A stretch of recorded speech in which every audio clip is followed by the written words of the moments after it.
Get it yet? Yeah. There we go. Yeah, this is for people that are, that are going to watch it later. So don't think I'm inside your guys' computer or anything, sneaking up on you or anything. All right, here we go. Wait, wrong one. All right, do you see me moving the screen? Yeah, I see it. Okay. Yeah. Okay, good. So everything's working. Wait, somebody's joining last second. Lloyd. All right. Hey, Lloyd, we're getting started right now. Just so you know. All right. First, Kentucky Oaks. Anybody? I mean, one thing I noticed in here, the two inside horses look like horses with very little chance of winning this race. Does anybody else disagree with that, or? No, I not agree yet. with that, Gabe. Does anybody like Tapit Janelle or Jin Jin? No. No. And then we got Mr. Brinkerhoff's horse, who's my personal friend.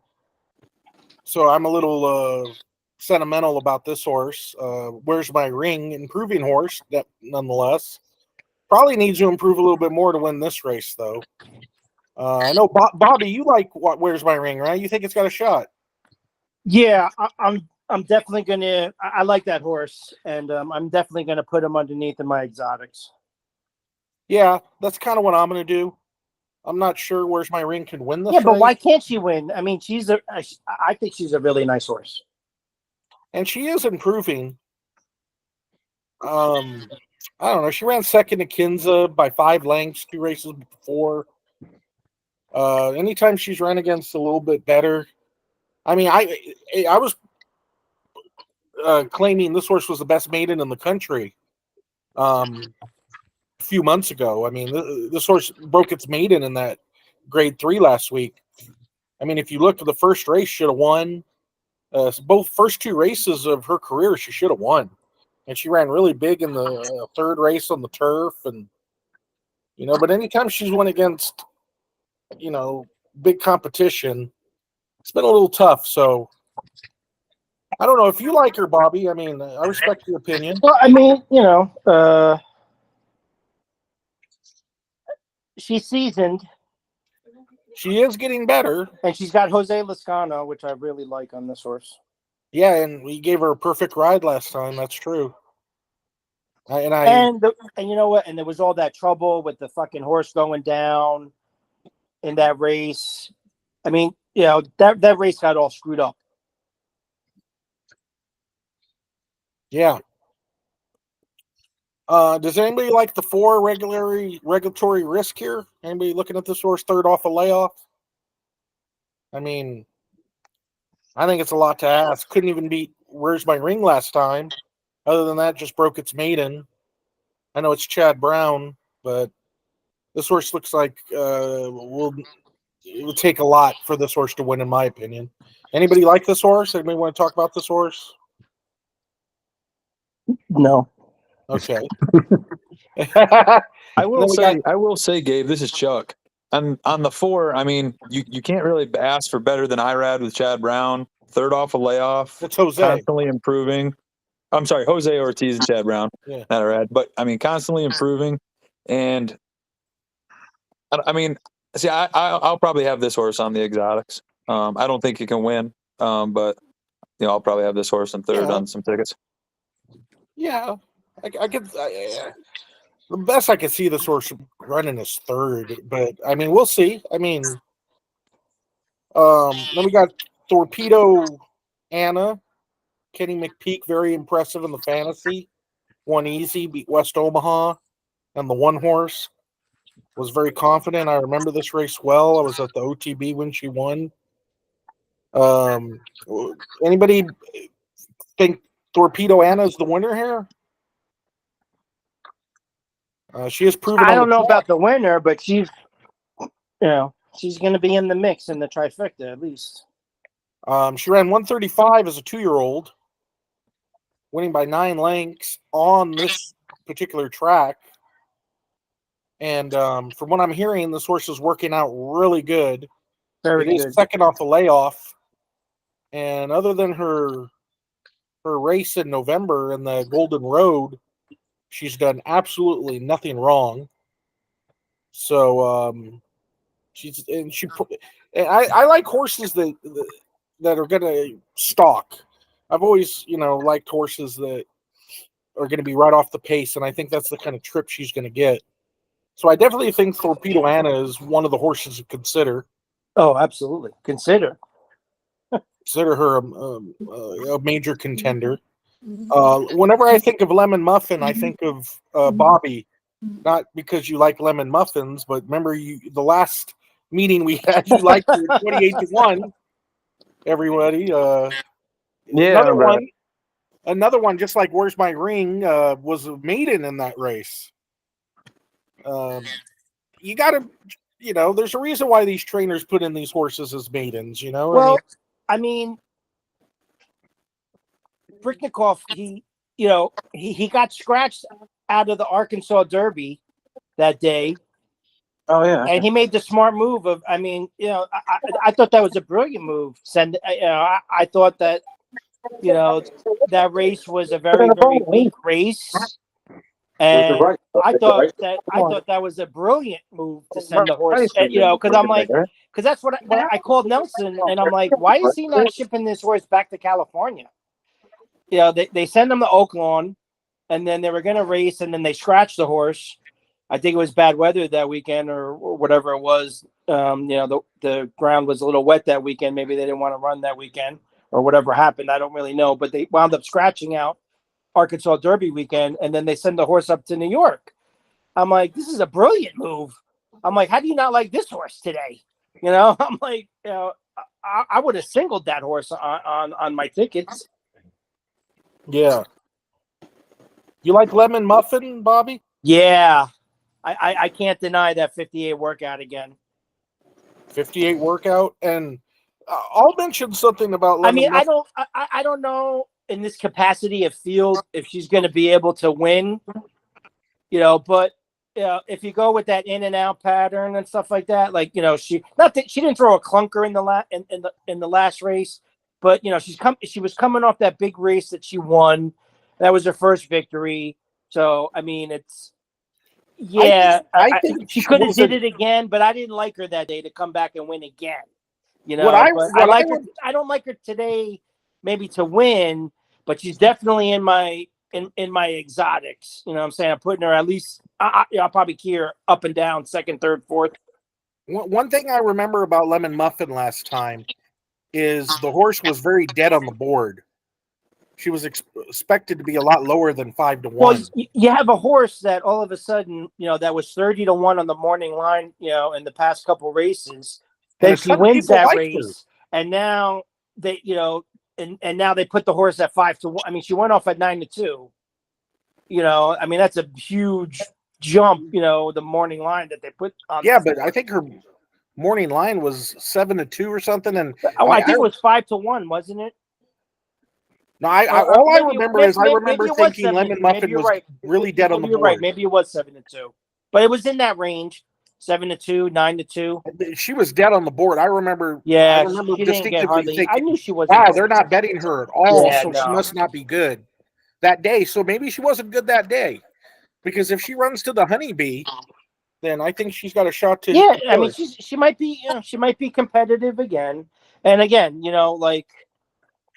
She had a 58 workout going into that other race. So, I mean, and she comes back with the 58 workout again. So, yeah, I got to like her a lot. Well, that's typical D. Wade Lucas. Yeah. Have a big workout right before the race. So, how about Fiona's Magic? Anybody looking at this one? Fiona's Magic, number 7, 30-1, Luis Saez. It's gonna be your early leader, but I don't think she can hang on. Yeah. I don't like me and Chuck were talking about this the other day. I don't know who's going to be the clear. I mean, you got like with the Derby, like everybody thinks that there's no clear leader in this race. There's like 7 horses that are going to be going for the lead, and they all want to be somewhere on the fucking pace. We might see 22 and 44 fractions out there with these horses going crazy. You got 7 horses that want to rate off You of got whoever 7 the leader's horses going to that be. want to rate. Nobody knows who wants to be on the lead. There's no clear lone speed in this race. So that's a setup for disaster right there. And everybody's going to be gunning.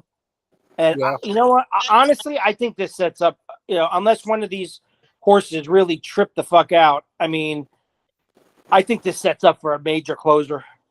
I was going to totally mention that and agree with that this race is filled with horses with speed and similar styles. You got half the horse with speed and pace, and then you got the other half that are going to be coming from the clouds. So there's going to be a tale of 2 different, you might see a stretched out field early. You know what I'm saying? And, there might be a tale of 2 races. Yeah. And jockey's race too. Right. Just like the Derby. It's going to be a huge jockey's race. Oh, yeah. Don't remind me of that. So I'm with the other gentleman who mentioned that this horse has got speed and is probably gonna her style is gonna be her demise. I don't like Fiona's Magic at all. So let's go to Tarifa, number 8, one of the favorites in the race. What are we doing with Tarifa, everybody? Anybody loving this one? Anybody? I faded her. I faded her today, only because I think she's peaked already. Well, yeah. I mean, you got 3 major horses that are coming second off the layoff that are probably going to throw their best race. I think today, I think she gets upended this weekend. I'm a little concerned that her worst career race was at Churchill, only because I know Churchill is such a horse for course kind of field. Mm. A lot of horses either love it or hate it. Well, she's working out. I mean, if it's any consolation, she's working out well over the surface. Yeah, that's the other thing. She is working well. And she is a different horse than she was in that race.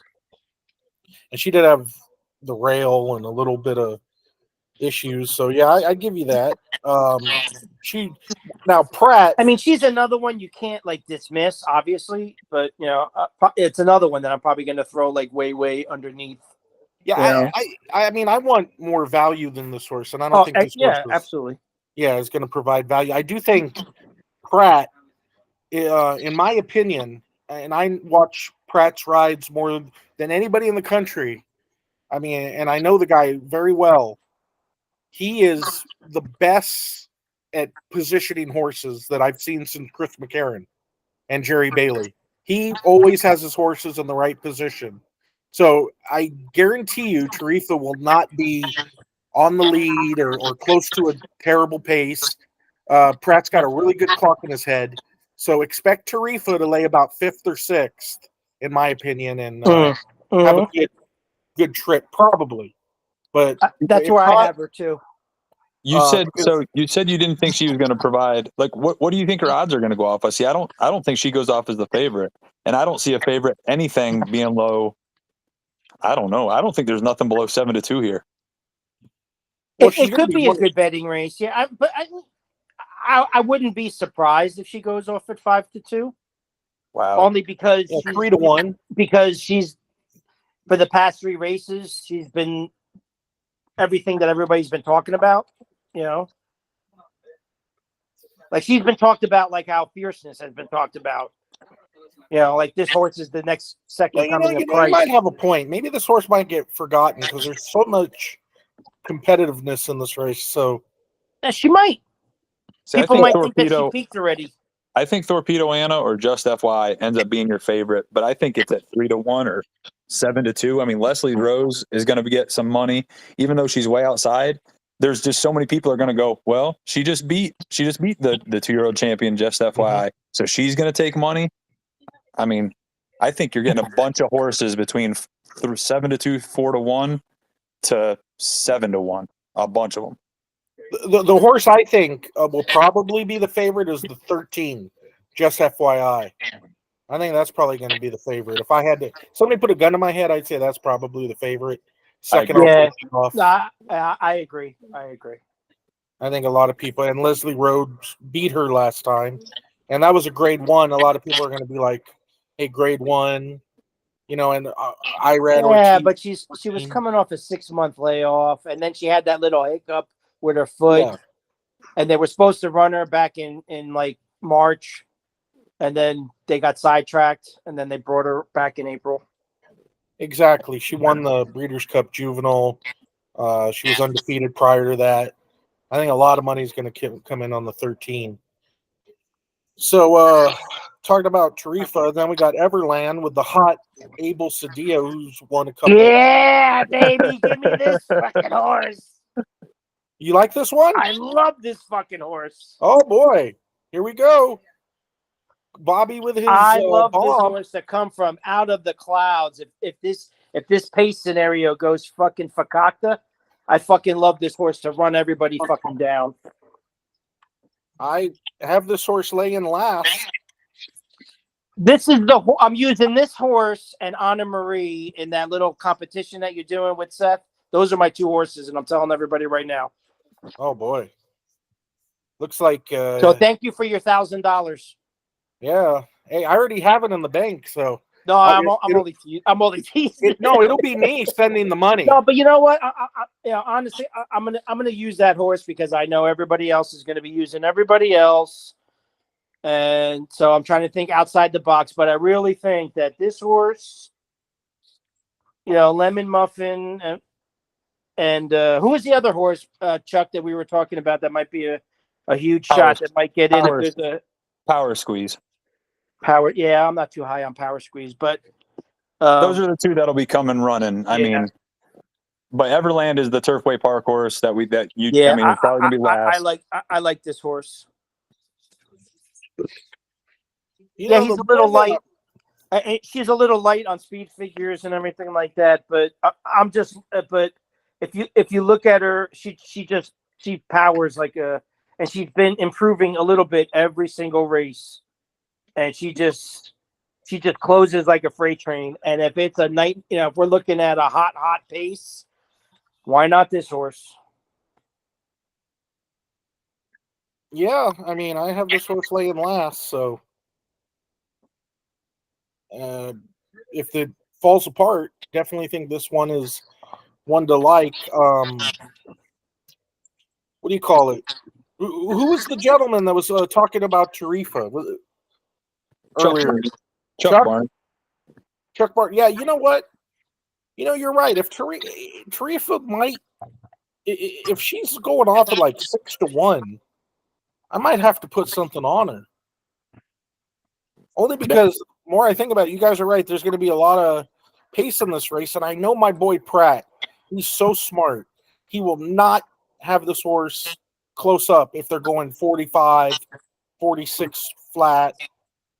So I know for a fact he'll be laying probably 7th now that I think about it. So I'm starting to, what you said about Tarifa, I think you're right. I don't think she's going to be the favorite. And for some reason, without really digging deep, I thought she was going to be 5-2. But you're right, Chuck. I think she might go above and might get some money from me. So that's why talking to people helps. Yeah, I think Torpedo Anna and Just FY are your best two chances of going off as your favorites. Yeah. With the whole I'm bringing a grizzly. I don't know if everybody heard the interview. I mean, it's been on lots of the podcasts. I'm bringing a grizzly. They better bring a bear. That's been said 25 times now. So when she wins by 9 lengths in that last race, which is her first race off of a layoff, Torpedo Anna looks like she could be a monster. And just FYI, I agree. There's been a lot of talk about that horse. I've got a buddy from Louisville that says she looks like $1 million on the track. And I mean, she's the 2-year-old champion. And again, just like Bobby brought up, that was her first race off of a long layoff. Yeah, she needed that race. And you know what I mean? So there was no way she was fully cranked for that race. No way. They said that they seen her at 85%. For that race. So I think Tarifa actually goes off as your 3rd, maybe 4th choice. So Ways and Means, there's a lot of people I talk to that love Ways and Means. I think you're right. I think Leslie Rose probably goes off shorter than than I know Teresa. we're not even mentioning Leslie Rose, who's going to get action for And Irad. everybody's going to be Fletcher. doing Pletcher Irad all day long. Yep. The connections are going to get her bet on top of just winning that grade 1 beating, just FY. I got a great question for everybody. Got a wonderful question. Everybody that's listening, give me your answer. Over and under, what should it be? What the favorite will go off at this race?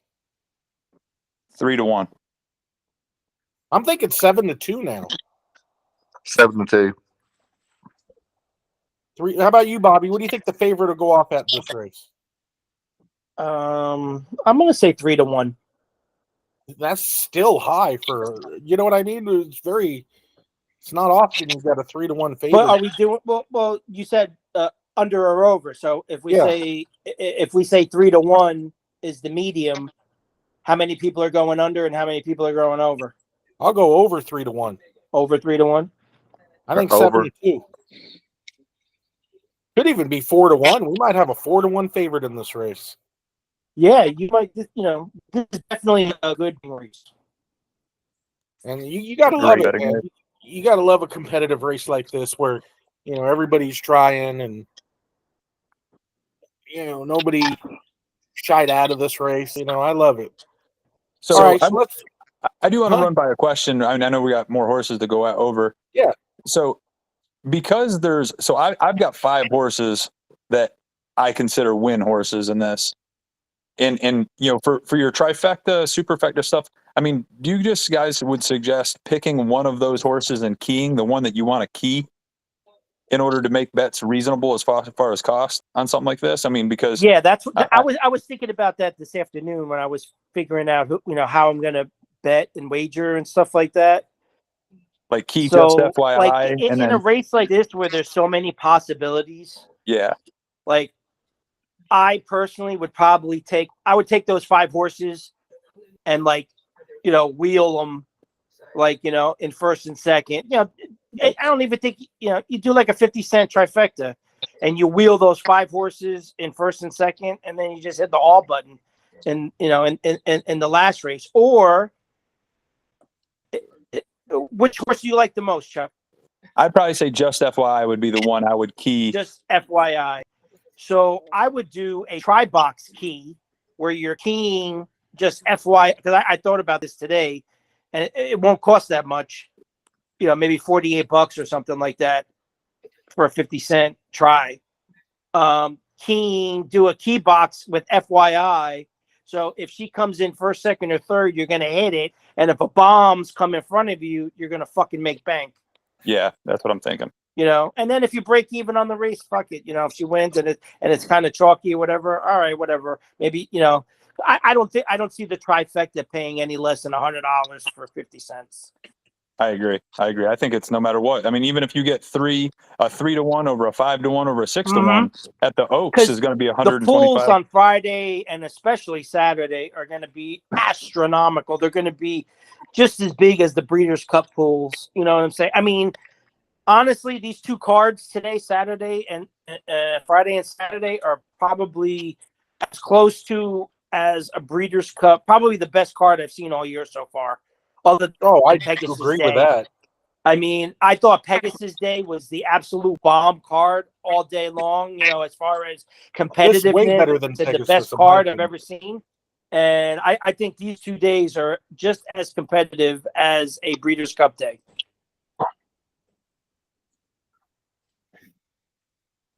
Hello, Juan.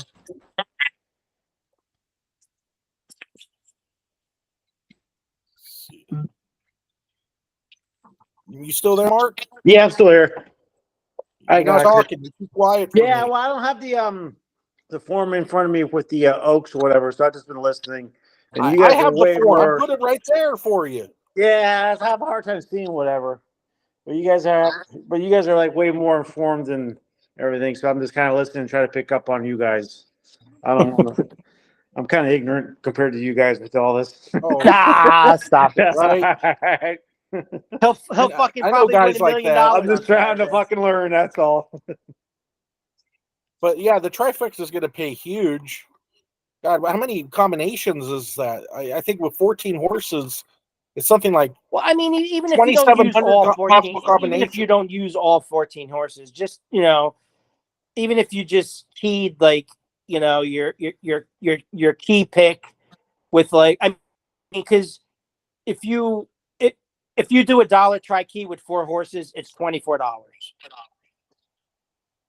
So like it depends on what you want to do. If you're gonna key it up and or even if you just wheel, for maybe you like just Torpedo Anna and just wheel the and FYI just wheel those 2 horses, first and second, and then hit the all button. I mean, that's not going to cost you. What's that going to, for 50 cents, what's that going to cost you?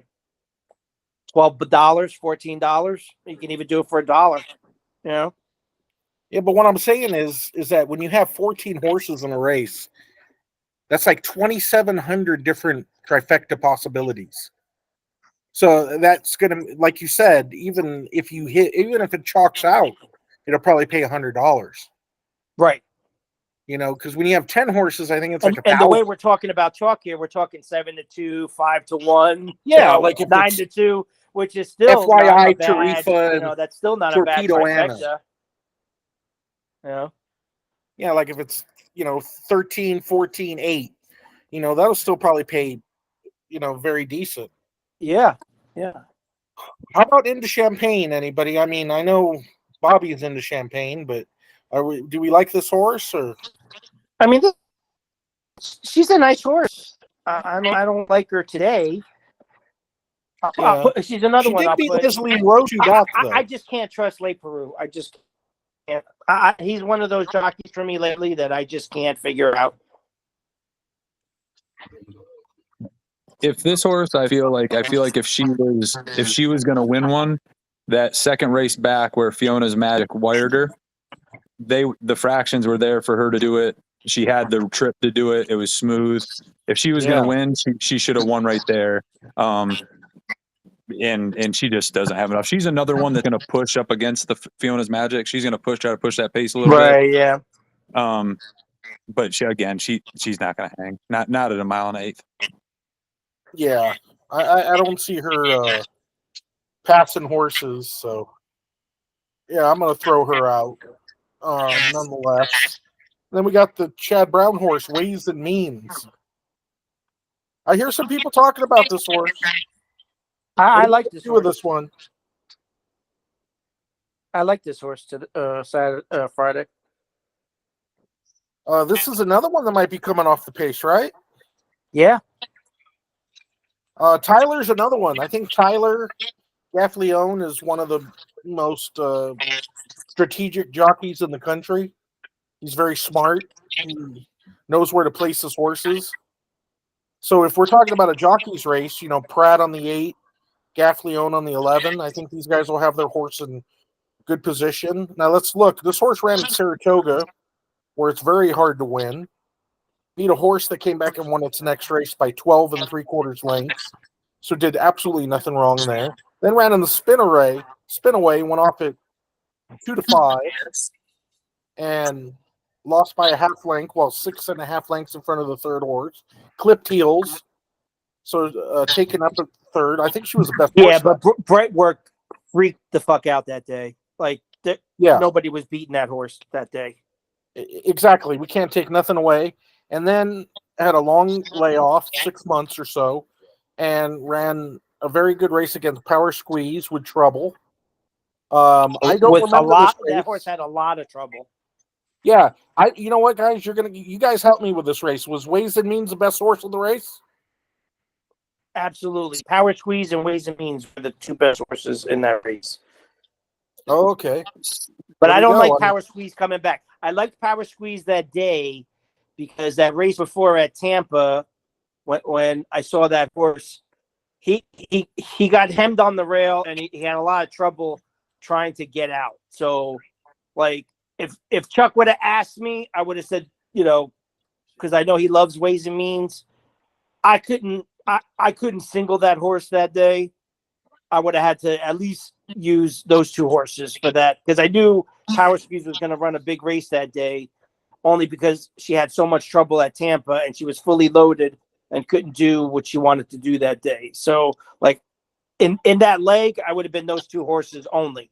But I can't single a horse like that, just off a long, layoff like that, especially because I don't know what I'm going to get with this horse, with a 3-year-old.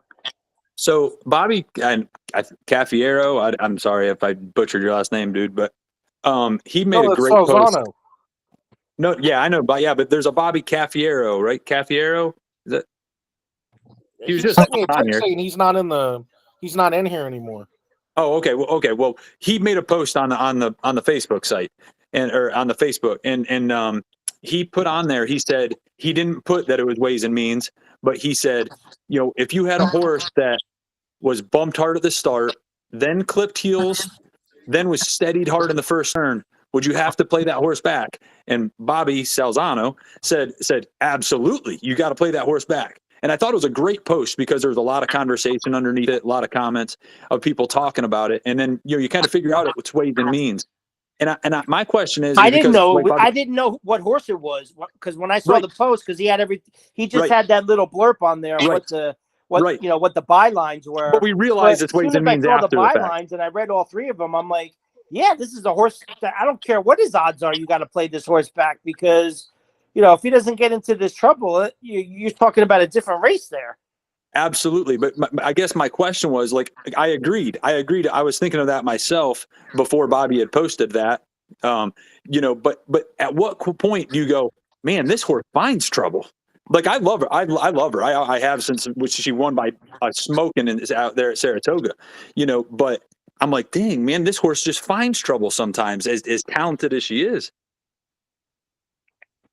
Is it the horse finding trouble, or is it, was it the situation? Was it the jockeys? It's.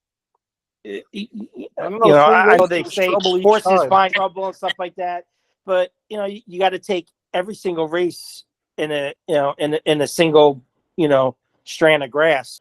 Was it the jockey that day? Doesn't matter who the jockey was. Did he have trouble?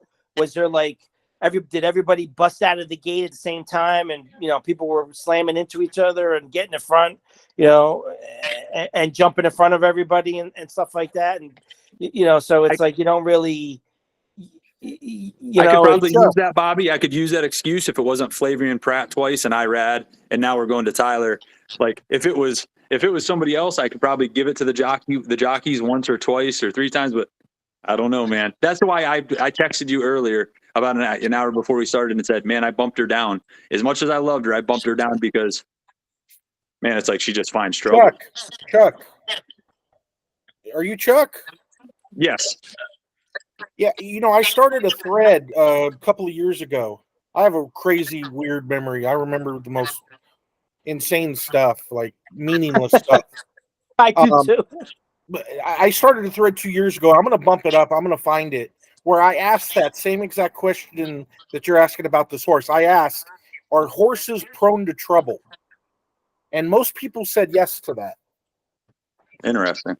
Yeah, because I kind of take it like Bobby in a way, but then I've also seen some horses that just every time they run, they find trouble no matter what. So I'm kind of 50-50 on it, but you might be right. I mean, this horse has had trouble. I think in a row. I think it's 1/3 the horse, 1/3 the jockey, 1/3 the particular situation that happened at that particular time.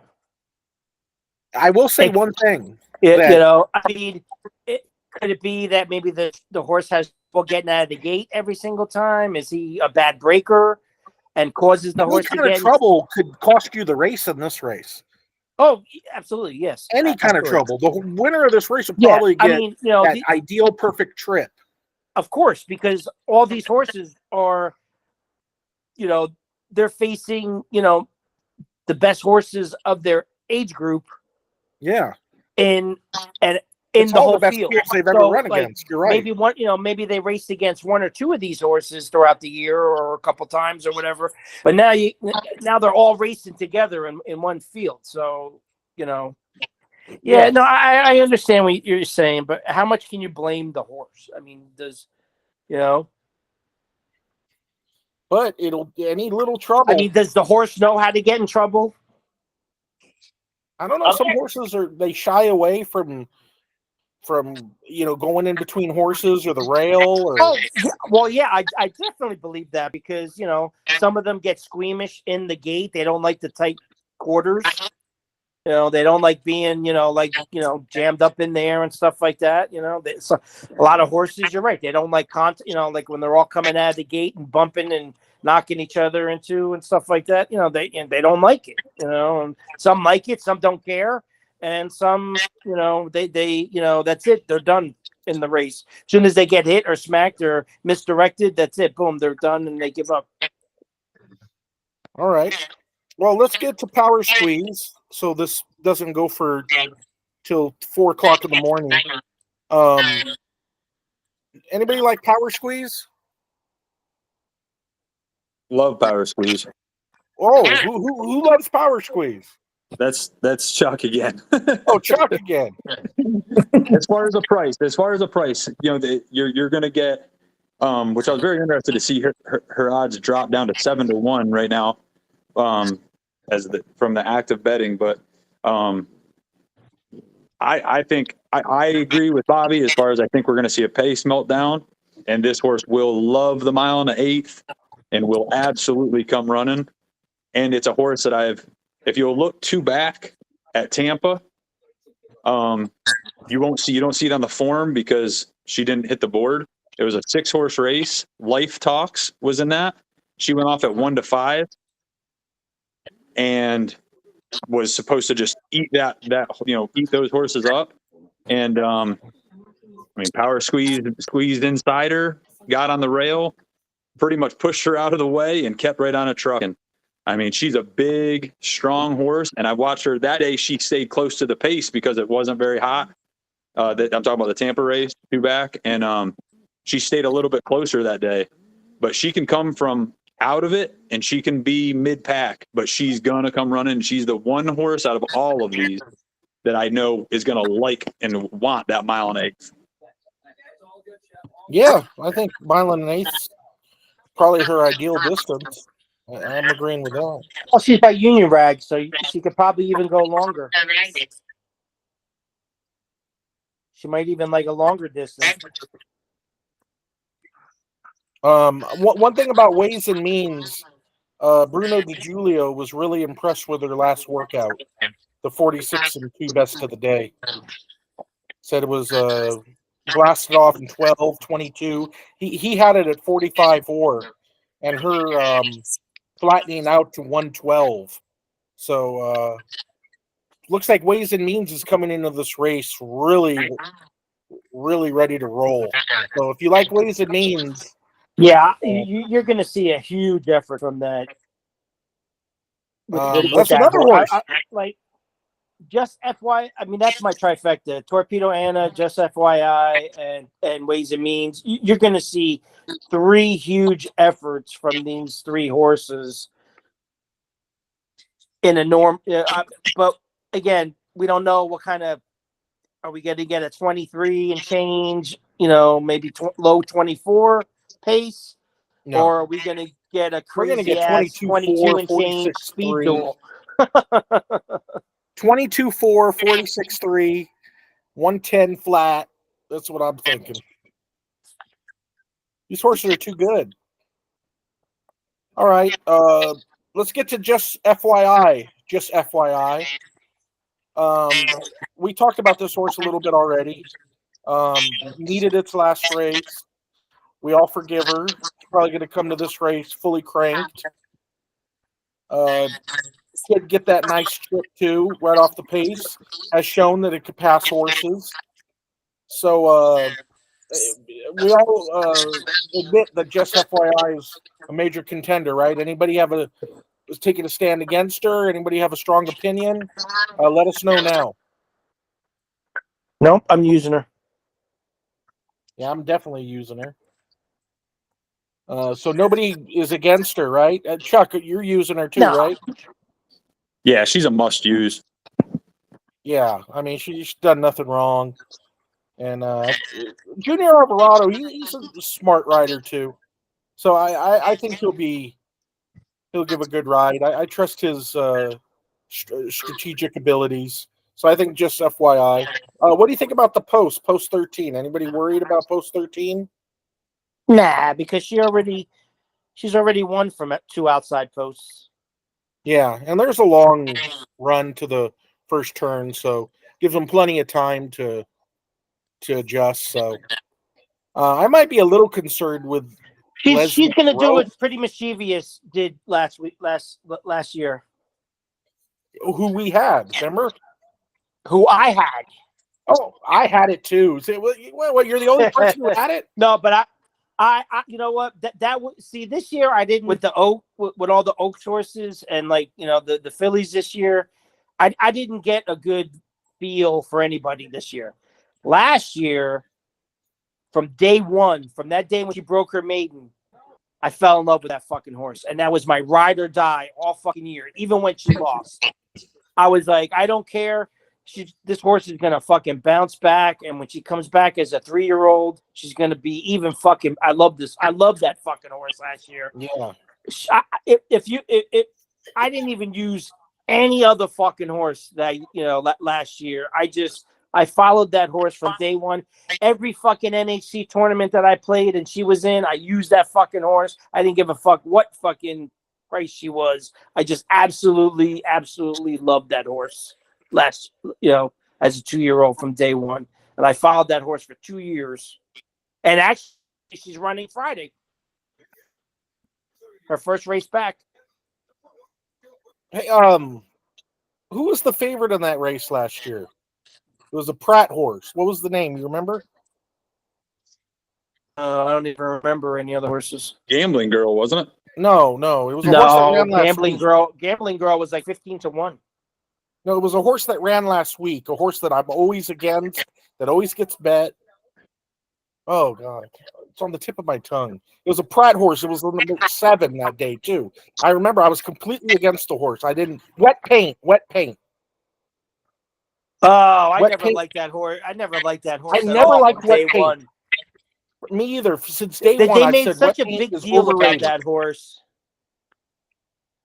For some reason, wet paint always gets overbet. Always. I don't understand what people see on that horse. So if you also look at the horse is slow. Horse has never really ran that fast, even when it's won. It was Brad Cox. It was because of Brad Cox. Yeah, Brad Cox and Pratt and yeah. All right, Leslie's Rose. Anybody has Leslie Rose as their top pick? Speak up, anybody. I downgraded her this time, for underneath. I wonder if Leslie's Rose might be the horse that gets hurt by the post. No, I mean it's going to have to fight with the 13 a little bit, and the. I mean, Irad's going to have to probably use her a little bit to get a good position. Mid-pack. Being on that outside, I don't know. I mean, I know there's a big run to the first turn, but still, I mean, 14 horses is 14 horses. Yeah. Beat just FYI. So if this horse wins and you bet just FYI, and this horse wins, you're going to ask yourself, why did I bet just FYI when this horse just beat it?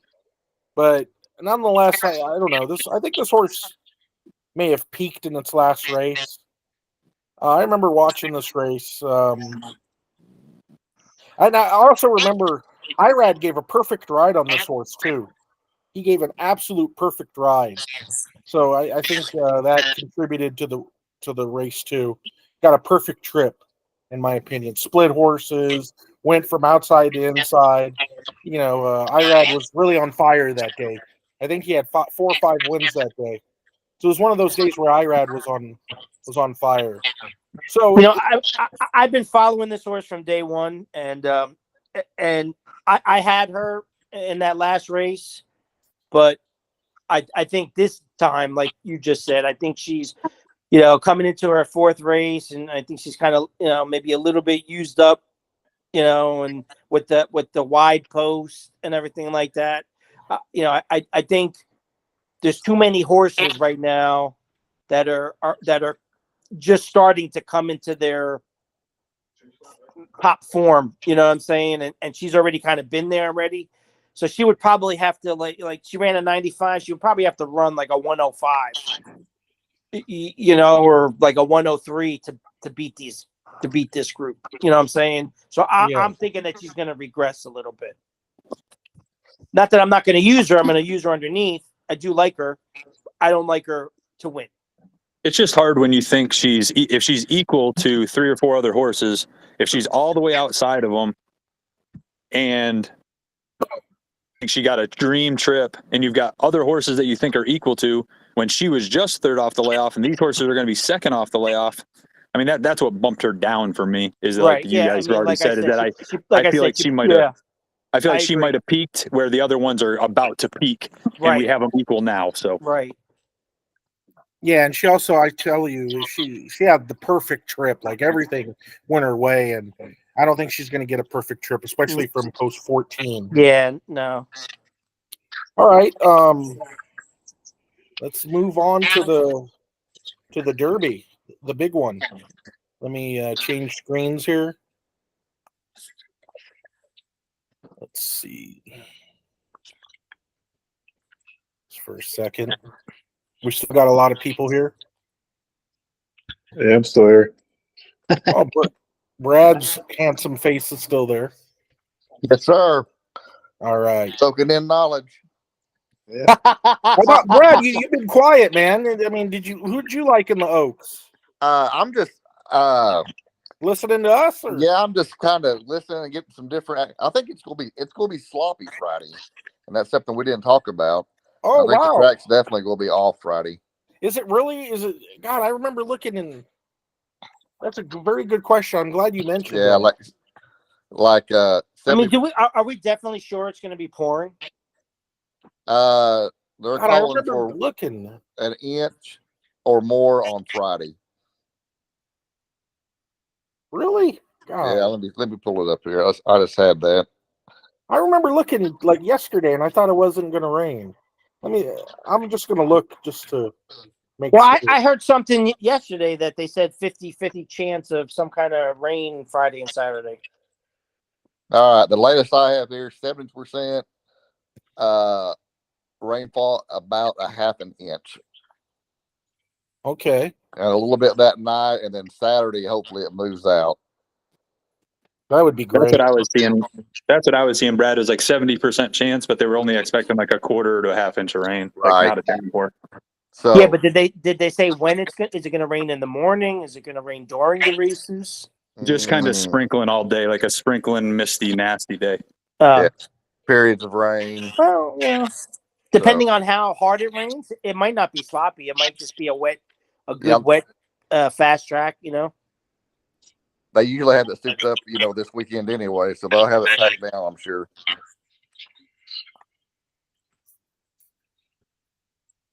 I'm checking on a couple of things here. But I agree with Bobby. I think a closer is the ticket. And that's what I'm gonna look. I'm gonna look to find somebody from off the pace in that race. And I don't know, I'm just guesstimating that, that the possible scenario could be that it could, with so many horses with early speed and want early position, and really, I think, they're all going to be converging, trying to get position at the same time. And you know how it is when they're all gunning out there at the same time. One horse starts going fast and the other, and then they all kind of follow each other. The next thing you know, they're all friggin' running 21 and change, and it's like, what the hell is going on here? Right. I'm anticipating. I could be wrong. I could be. We could be looking at 23 and change, 24. I could be totally off base, but I just have a feeling that the way that this race is set up, with all the speed all over. I mean, you don't have the speed just in one space. What I'm saying? You got the speed on the inside, speed in the middle, speed on the outside. It's like it's not just like all the speed on the outside or all the speed. There's going to be so many horses converging into each other into that first turn that nobody's going to, and it's just going to be just like the Derby. This is going to be definitely a jockey, race to ride and get position. I just kind of feel that, you know, with all of that, you know, because there's more speed in here than is, you know, I mean, actually there's probably 10 horses that all have early speed. You know what I'm saying? So you know, it all depends on who's going to get out there first. You know, and there might be a horse on the, everybody's thinking Fiona's Magic, but we might have a horse that, you know, you might have Into Champagne on the lead. Who knows? Right. I think the 4-horse Regulatory Risk is going to be toward the front too, and Le Peroux's horse I think will be toward the front also. Did you say you like Regulatory Risk? No, I think he'll be on the lead toward the lead. Oh, yeah. Up on the pace. I'm hoping for a couple of scratches. I like Candied. Because the reason why I asked is because Omaha Beach is the sire, and that's a damn good sloppy track sire. Let me tell Right. you. Yeah. God, is that a good one? But still, I mean, you still got to run. Well, now that you mentioned this might be a sloppy track, it got me thinking. I'm looking at all the breeding and all that. Oh, Bernardini's a real good off-track sire. Tarifa's sire. Oh, Arrowgate's one of the best on your 9, Bobby. Look at Everland. Arrowgate, 23% off track. Arrowgate's offspring. Oh, okay. So your 9 horse will love the mud. Very likely. In the Mischief's good breeding. Union Rags, not the best. Obviously, Justify. It's not a big sample size, but Justify loved running on the slop. We all remember the Derby and Preakness and all that. All right, so I looked at that. Hey, is the also eligibles, any of them getting in here? Do we know yet, or? I'm licking my chops if the 15 gets in. I absolutely love this horse. Our Pretty Woman? I love that horse from day one. Oh, wow. Me and Chuck were talking about that the other day. I just don't like it. If she gets in, I just don't like that way outside post with the speed that we're talking about. But I do love her. I'm looking at the just so to put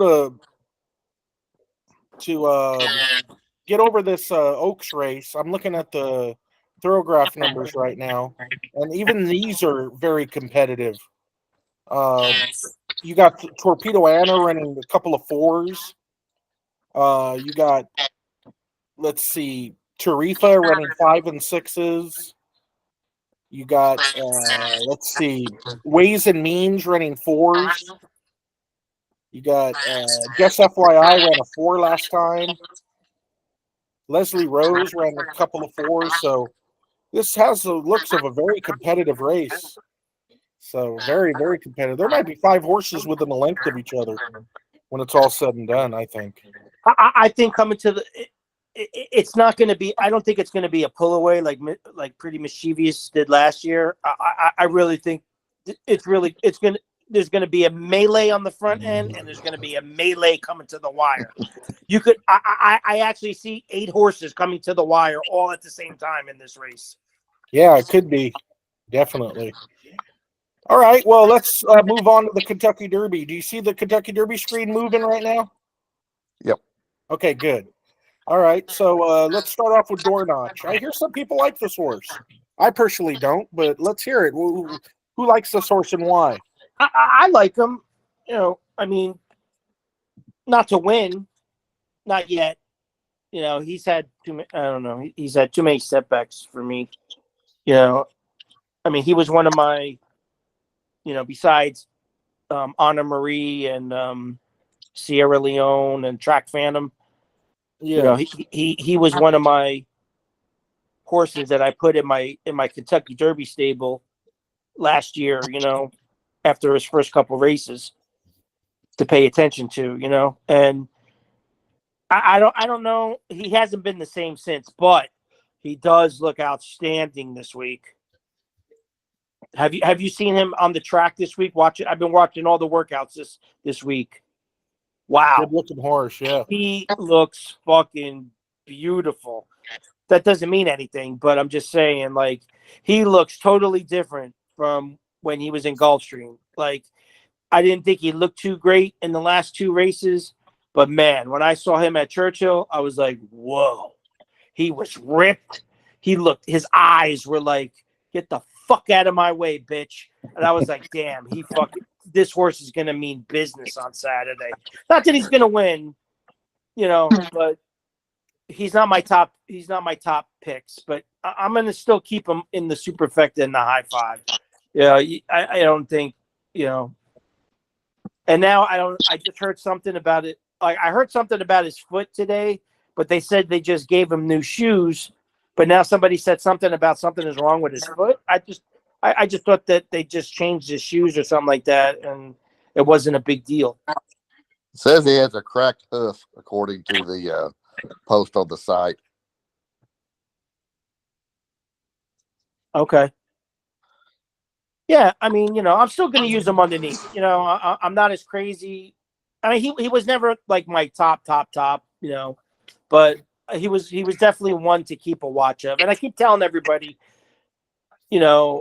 like, as much as I love Anna Marie and Sierra Leone, like when them two hooked up that day last year in December, and as 2-year-olds, and that move that Dornoch did, and again, I wasn't like crazy about the horse, but he was a one to watch. But that was I haven't seen that since American Pharaoh, Firing Line, and what was the other German name horse? It's too funny that this is a German horse too. What was the other Santa Anita horse, Gabe? What, Taiba? No. When it was American Pharaoh, Firing Line for Bob, for what's his name? Dortmund. I absolutely Oh love yeah, that. Dortmund. I love that Dortmund. My two top horses were Firing Line and fucking Dortmund. And Oh yeah, Dortmund. and back then I was still way too green to understand.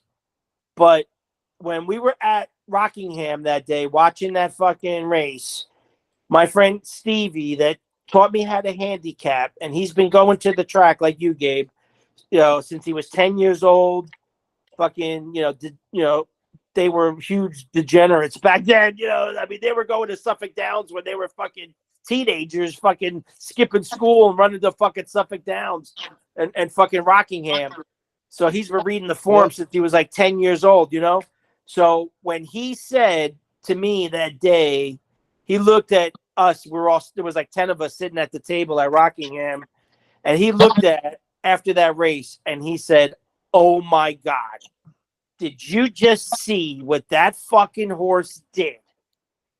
That is a monster right there." And from then on, because I was on, I was on Firing Line at first. I didn't really care for American Pharaoh too much at that time, but after that race, I fell in love with that fucking horse. And he said, "Man, that is 2-year-olds don't do that." He's like 9.5 times out of 10, 2-year-olds that get beat in the stretch like that, they usually just give up. But the strong, he goes, that horse is a fighter.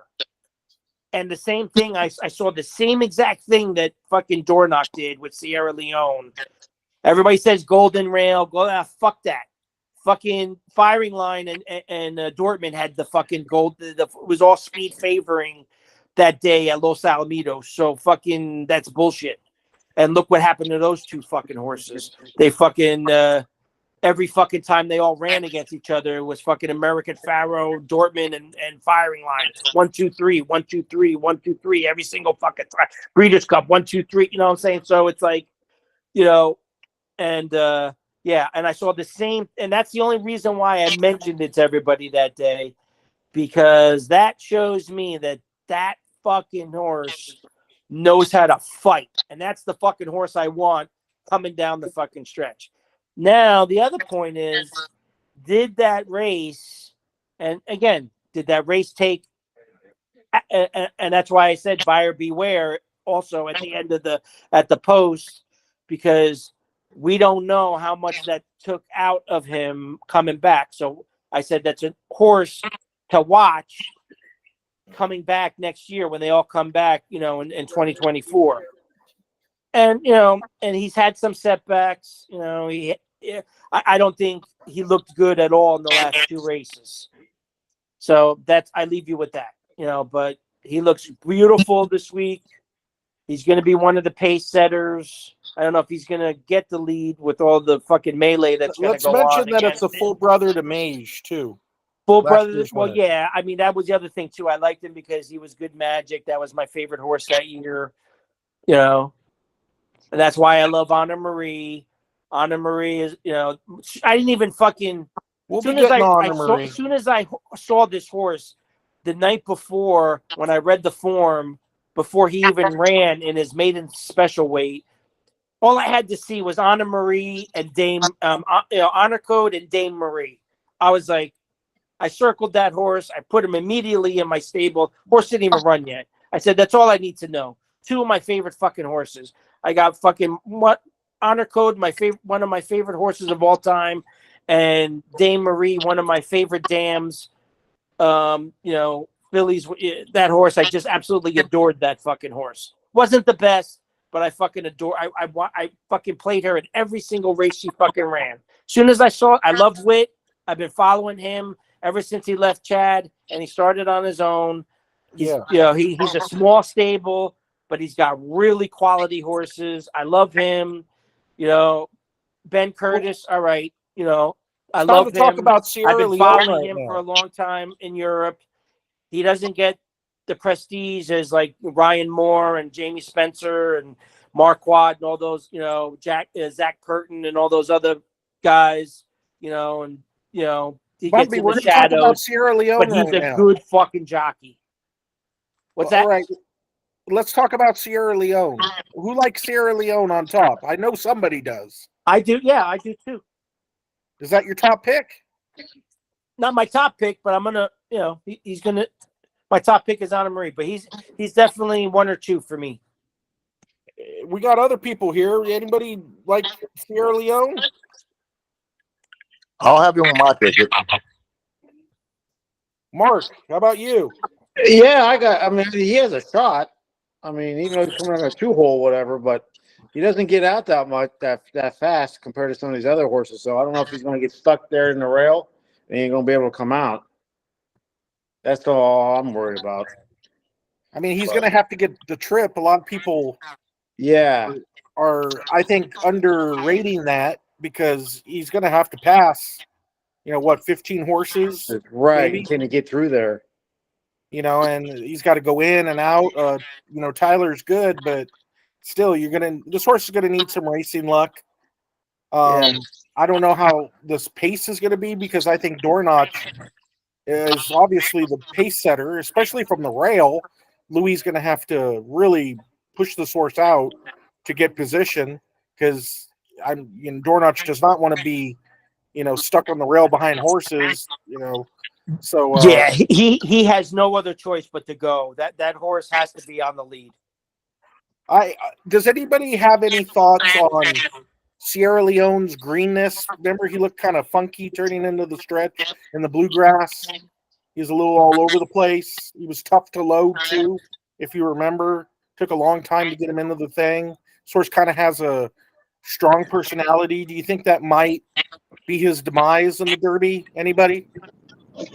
I think that actually helps him being on the inside, away from the crowd. I think the crowd got to him that day. I don't like Sierra Leone here, but I don't think you're going to have the gate issues that you did in the bluegrass because he's all the way inside there. I don't think you're going to see that. Yeah. Right. You're allowed to have a bad. You're allowed to have a bad day.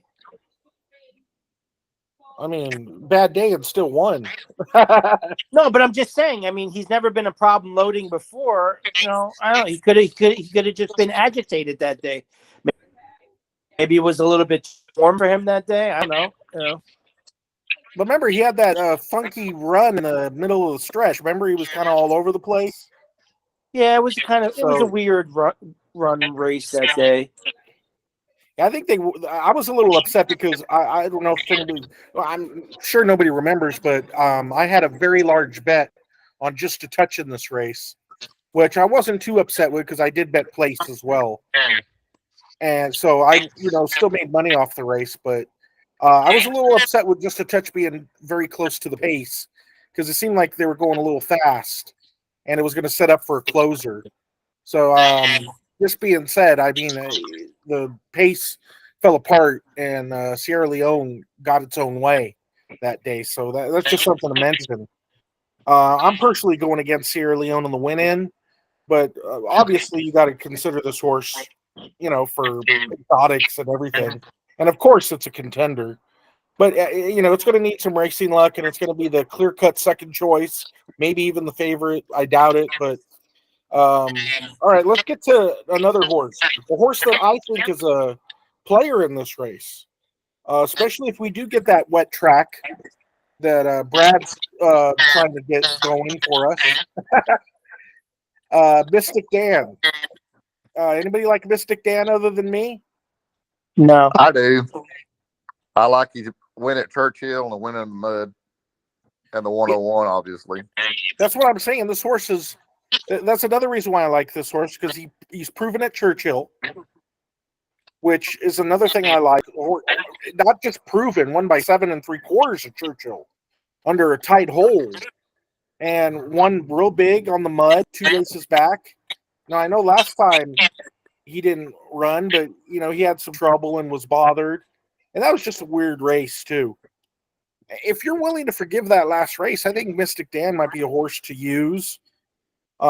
He's definitely got a big late run in him. If you look, he finishes strong. And another reason why I like this horse, Brad, nobody's talking about this horse. I don't hear anybody talking about Mystic Dan. He has the second best buyer in the field. Yeah, he's got the second best buyer, 101. Ran a 96 as a 2-year-old. I mean, people got to understand 2-year-old buyers are downgraded. If he would have ran that on January rather than November, it would have been over 100. So nobody's talking about Mystic Dan. I'm not sure Mystic Dan could win this race, but I'm sure Mystic Dan could, if he gets the trip and gets racing luck, and find himself being real close and surprising a lot of people. So put me down for Mystic Dan as one of the contenders of this race. All right, let's get to number 4, Catching Freedom, a horse a lot of people I know like. I mean, a lot of people I know like this horse. So what do you think? We'll start with you, Bobby. What do you think about Catching Freedom? Another horse that's been on my Derby watch list. I like this horse a lot. My only reservation with, the horse is going to be closing like a freight train too. So, Yeah. my only reservation is that for whatever reason, I know he has Tappet and everything like that, but Constitutions just, they never, at the long distances, they just haven't done it yet. Constitution's always had, even Constitution himself had problems getting anything past the mile and 16th, in the long distances. Catch my drift. My argument to Major that, player. I got this horse in the exotics just because I really, really like this horse. But my argument to the distant limitations is the fact that he did run a mile and 3/16 last time, which is only a 16th less than what he's running in the Derby. And he was closing. So I personally don't think distance is going to be a problem for this horse. Well, my thoughts on this horse is Honor Marie ran just as good in that race. And you're going to get 7-1 on this horse, and you're going to get like 20-1 on Honor Marie. So I think the values with Honor Marie, and also I could see in Honor Marie. Honestly, first off, and I said it, on Monday when they set the odds. First off, the odds on this Kentucky Derby were just ridiculous to begin with. Not one horse, and that includes Sierra Leone, who I absolutely love, and Fierceness deserve to be anything less than 5-1. Those morning lines, most ridiculous morning lines that I've seen ever in the 15, 16 years that I've been watching the Kentucky Derby. Ridiculous. The horse is not even fucking proven yet. Fucking, he had one great race, and the fucking horse is 5-2. Ah, fuck that shit. Fucking Nyquist went into the fucking Derby 7-0 and wasn't even fucking, he was fucking 5-1. Strongly disagree with you on that, Bobby. You're talking about you know what I'm horse that saying? won This by fucking daylight. horse hasn't done a goddamn thing yet except pass one fucking horse in the Breeders' Cup, and that's it.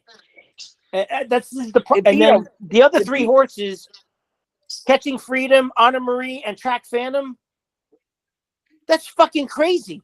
It You're won talking about the Breeders' Cup by three daylight. horses that were in the same race that were within a half a I'm length moving the to a screen to length Fierceness since we're talking about difference from Fierceness. each other, and they're 15 points different. No way. Track Phantom, I'll give you Catching Freedom won the race. Great.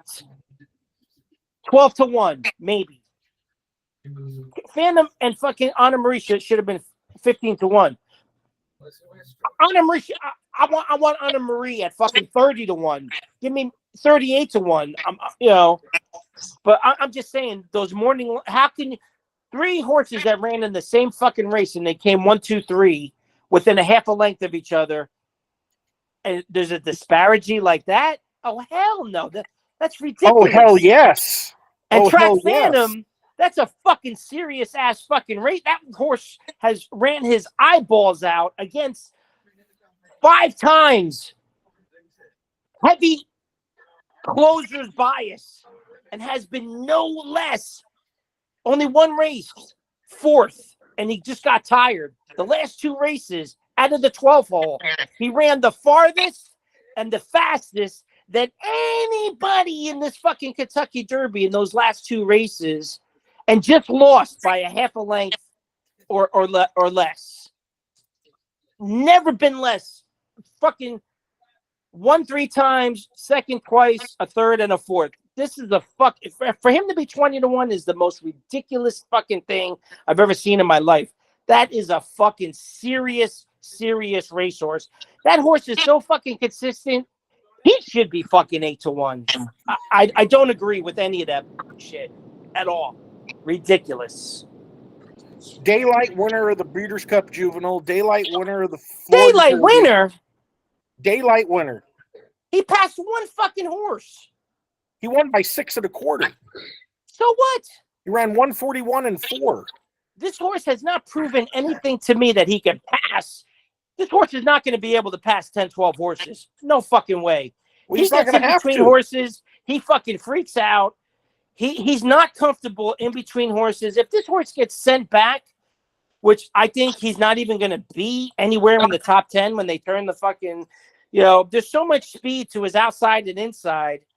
And you got jockeys that are in the fucking Derby for the first time, and they're going to be fucking hyped. You don't think Jaramillo is going to fucking send Grand Mo? You don't think Freysu is going to send Stronghold? You don't think the fucking other horse on the outside is going to fucking go? Then you got 4 other horses on his inside that are all going to fucking go.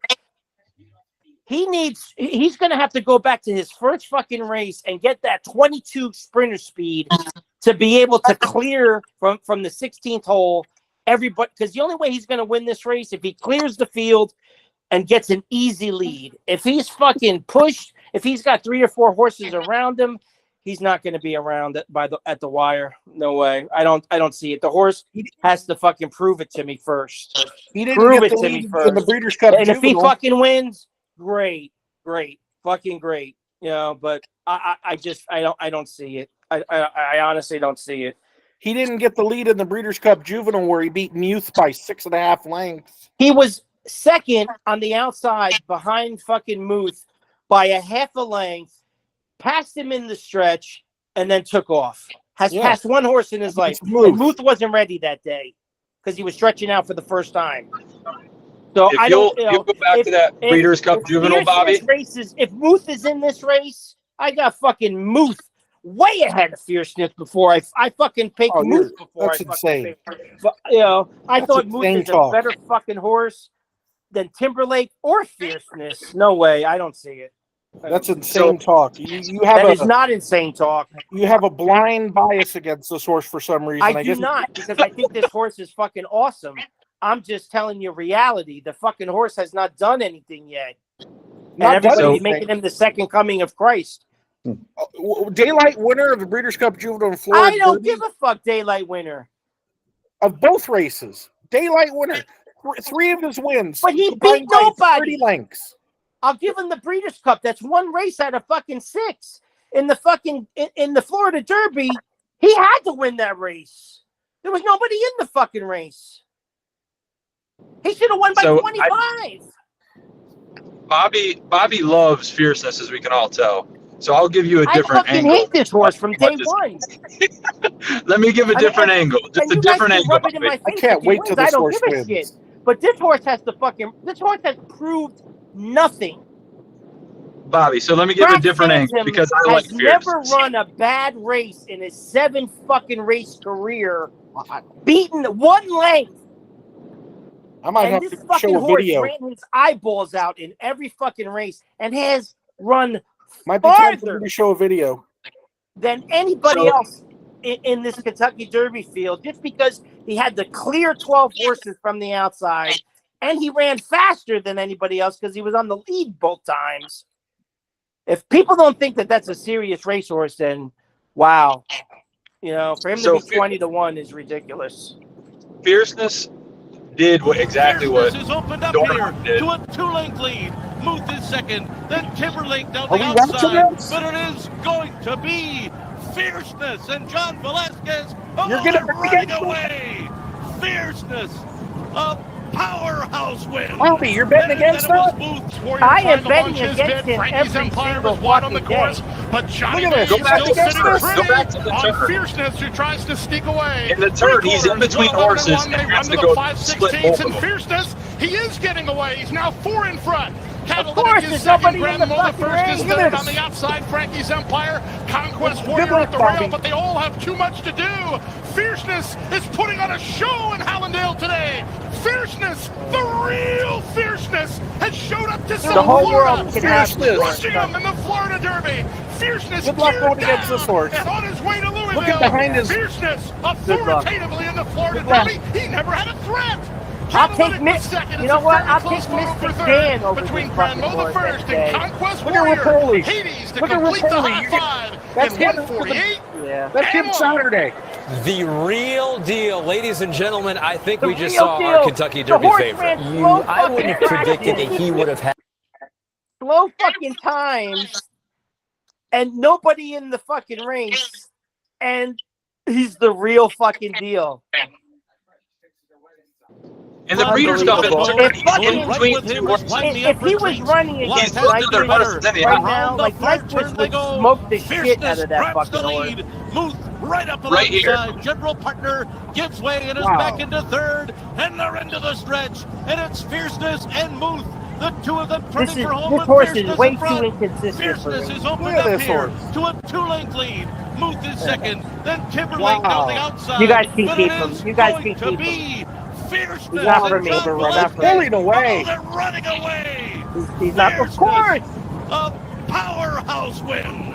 And then it was Muth. Warrior What a trying nice- to launch his bid. Frankie's Empire was wide on Let's the watch course. it one more But time to Johnny enjoy V it, still Bobby. Look at sitting this. pretty on Fierceness, who tries to Everyone, sneak away. Bobby's betting Three against quarters, this horse. 111-1. They run to the 5/16 and Fierceness. He is getting away. He's Did, now 4 Johnny in front. Velasquez even Catalytic move is his second. Grand arms? Mola first is third on the outside. Frankie's watch this. Empire. Did Johnny Conquest Velasquez Warrior even at the rail, push but they this all horse? have too much to do. Oh, a little bit. Fierceness is putting on a show in Hallandale today. Oh, look, he's standing Fierceness, still. the Pretty honest, real yeah. Fierceness has Standing showed up to straight South up. Florida, Look at that. and he's crushing them in the Florida Derby. Fierceness geared Johnny. down and on his way to Louisville. Fierceness authoritatively in the Florida Derby. He never had a threat.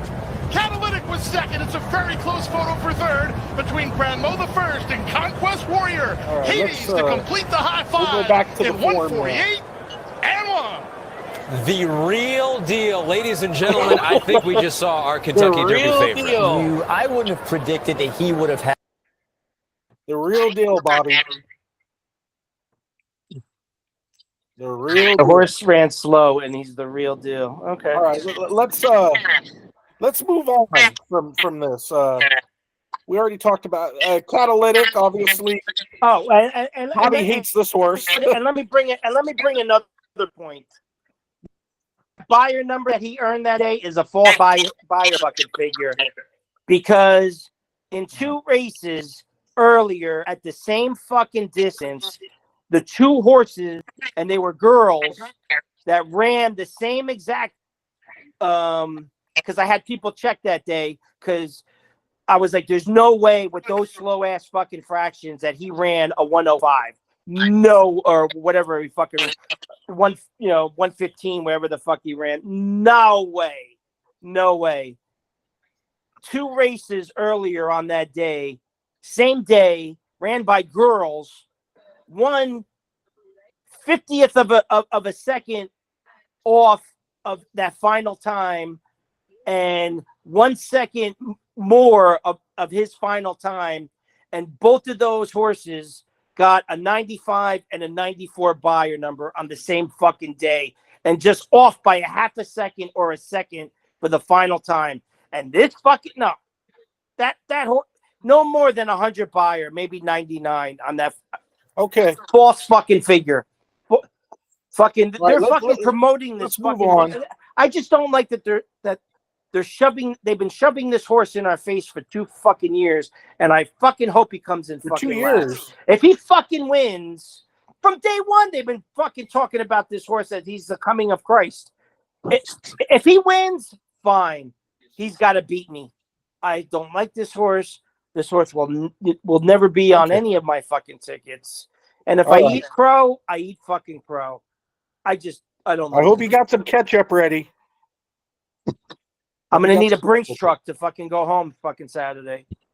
All right. So obviously nobody likes Catalytic because Florida Derby was a weak field, and this horse couldn't even run close to Fierceness when Fierceness was jogging.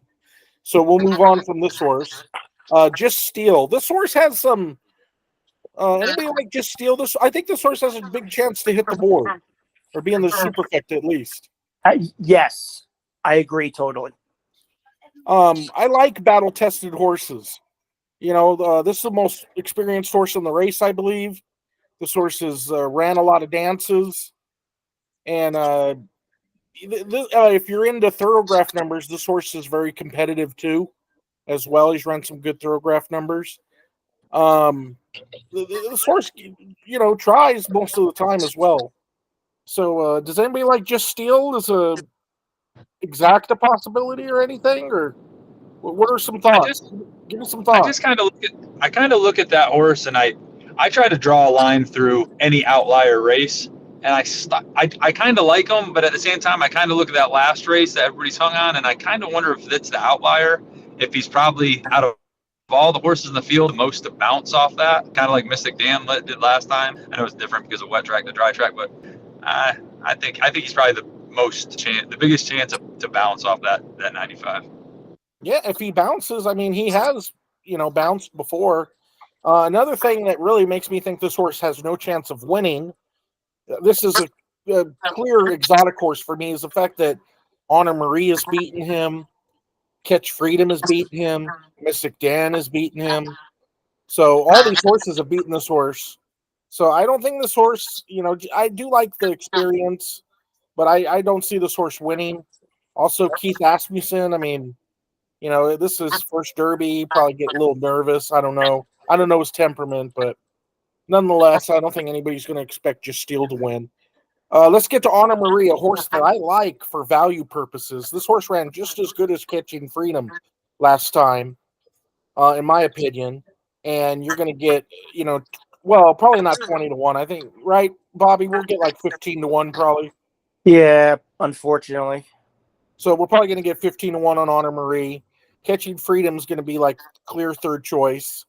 So when horses like this are so close to each other, you know, in the race, and one is a much higher odds, that's where that's an angle that has been profitable for me since as far as I could remember. So I think Honor Marie is coming into this race really good. I saw Honor Marie. I know, Bobby, you said Dornich looked good. I think Honor Marie has looked good. Oh my God, this horse! I can't even tell you how beautiful this horse looks. This horse is probably the best looking horse in the race. Honor Marie, absolute gorgeous. Hands specimen. down, hands down. Yeah, gorgeous specimen. Oh, wait a minute. Actually, have you seen that TO password? No, I haven't yet. Oh my God! Wait till you see this horse. And I got a story. I mean, I don't like the horse, but I'm going to put him underneath now. But I don't like the horse to win. Is like, nobody knows anything about that horse. No, I've been researching that horse. Well, we'll get to that horse when we get to it, and I'm going to go right to you on that horse when that horse runs. But Honor Marie, how about you, Brad, or anybody out there? What do you guys think of Honor Marie? Anybody like this horse? I like him. I played him in the fairgrounds race whenever Catching Free and outran him. And I, like you said, I think he just as, had the same chance to win that race. So yeah, got out. Like he's been working well, and I like him. Yeah, working well, looks really good. I'm telling you, I think this horse has gained some weight since that last race, from what I've looked at. This horse won one at Churchill also. Brad, Yeah. I'm a big component, and I think you agree. You like horses that have won on this track before. Oh, absolutely, yeah. Yeah, three starts, 2 wins in a second. So I like this horse, that. Exactly, it showed an affinity to win at this track. Ben Curtis, who Bobby says is a good jockey from England or whatever, right? Very good jockey. Yeah, he just gets overshadowed because of all the, but he's Other guys, yeah. Yeah, I mean, but I mean, I've played him a lot over the years, in Ireland and France and in England and stuff like that when he has horses and stuff like that. Yeah, he's a really good jockey. And well, I'll let everybody talk about whatever they want to talk about first, and then I'll chime in about, because this horse is very special to me. Who, Honor Marie? Yes. Why is that? Mention it. Well, the reason why. All right, so this is my heart horse, and I'm just so happy that this horse turned out to be what he turned out to be. One of my favorite horses of all time was Honor Code. He was my second future bet when I learned about future bets that I ever bet. I saw that horse at Saratoga when he was a 2-year-old, and I absolutely fell in love with that horse. I said, that is our Kentucky Derby winner this year.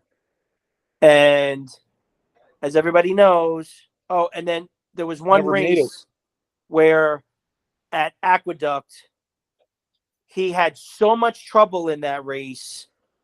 And he got knocked around. He got traffic troubled. He got steadied. He got checked. And that's when it really sealed the deal for me, when he was a 2-year-old. And he got into so much trouble. And then he fucking won that race and powered away. And I was like, that's it right there. This is my this is my fucking guy. That was the only horse I played that year for the Kentucky Derby. And then, as everybody knows, I put money on him on my future bet because I loved him, and I was getting like 15-1 on him at that time in Thanksgiving weekend. The first pool at that time, if you remember years ago, there wasn't the internet, so you didn't have like 2,500 pools. The first pool was Thanksgiving weekend every year, and that's how I found Orb at 75-1, and that's another story. But he was my second bet after Escandarea on Thanksgiving weekend. And Escandarea, I was getting 60-1 Thanksgiving weekend after he ran 8th in the Breeders' Cup Juvenile that year. And I fucking loved that horse also because he was by Curlin. And he was huge. He was big. He reminded me, he looked like Zenyatta, but I knew he had to grow into himself. And everybody knows what happened. He fucking destroyed everybody in his 3 races in New York, won by 20 lengths or more in each race. the Wood Memorial. He won by like 10, 15, and he was going. I got a 60 to 1 shot ticket in it with a $10 fucking future bet going into the Kentucky Derby that year with a 3 to 5. He wins the Wood, and they made him. He was the 3 to 5 morning line Kentucky Derby favorite. Imagine going into the fucking race with the 3 to 5 favorite, and I got a 60 to 1 fucking future bet on it. This motherfucker, and then I was walking around Rockingham Park like I was the fucking shit. And I was like, motherfucker, 60 to 1. Everybody thought I was fucking crazy because I did that with the fucking futures, But Honor Code was my second future bet, and he got hurt before the Derby. So I was 0-2 for going into those 2 Derbies with my top choices that year. And obviously, that year when Escandarea got hurt, my second choice was Super Saver, and he wound up winning. He was on my both of them were on my TVG fantasy horse racing stable that year, and he wound up winning that year. But Honor Code never really got to. I thought I had the Triple Crown winner that year, and he never got to prove himself, and he got hurt, and then he didn't come back till later on that season, and we all know what happened. Fucking American Pharaoh. So he never got to really prove himself in his year. So that horse, and now he's by Dame Marie, which was one of my favorite fillies at that time. Not the greatest, but I just loved that fucking horse. She tried every single fucking time. She had a good fucking record, and I played that horse every fucking time she ran. So, like I told you, as soon as I saw this horse, I just ordered. So this horse is my heart horse, and I'm just so happy that he's in the Kentucky Derby, and I'm all in with this horse. So that's where I stand on this horse. Good. And as far as ability, I think this horse is, all right. Those last two races, well, both 2 races, he got stuck. Everybody said, "Oh, he's not a mutter. He's not a mutter." No, the horse got fucking stuck in the gate. That first race back off his layoff, he got stuck in the gate, came out and spotted the fucking field, 10, 12 lengths, and then caught up and ran last the whole way and then closed. Sierra Leone was winning that day, so, and, whatever, that's okay. I mean, not Sierra Leone. Yeah, Sierra Leone was winning that day. Then comes back, got stuck in the gate again, had trouble coming out of the gate, and then rushed up and was like kind of like mid-pack on the pace and was wide the whole way on the outside. So I kind of like give him a little bit mulligan. One of my favorite angles, 3rd race off the layoff. I think he's coming he should be coming into his best race.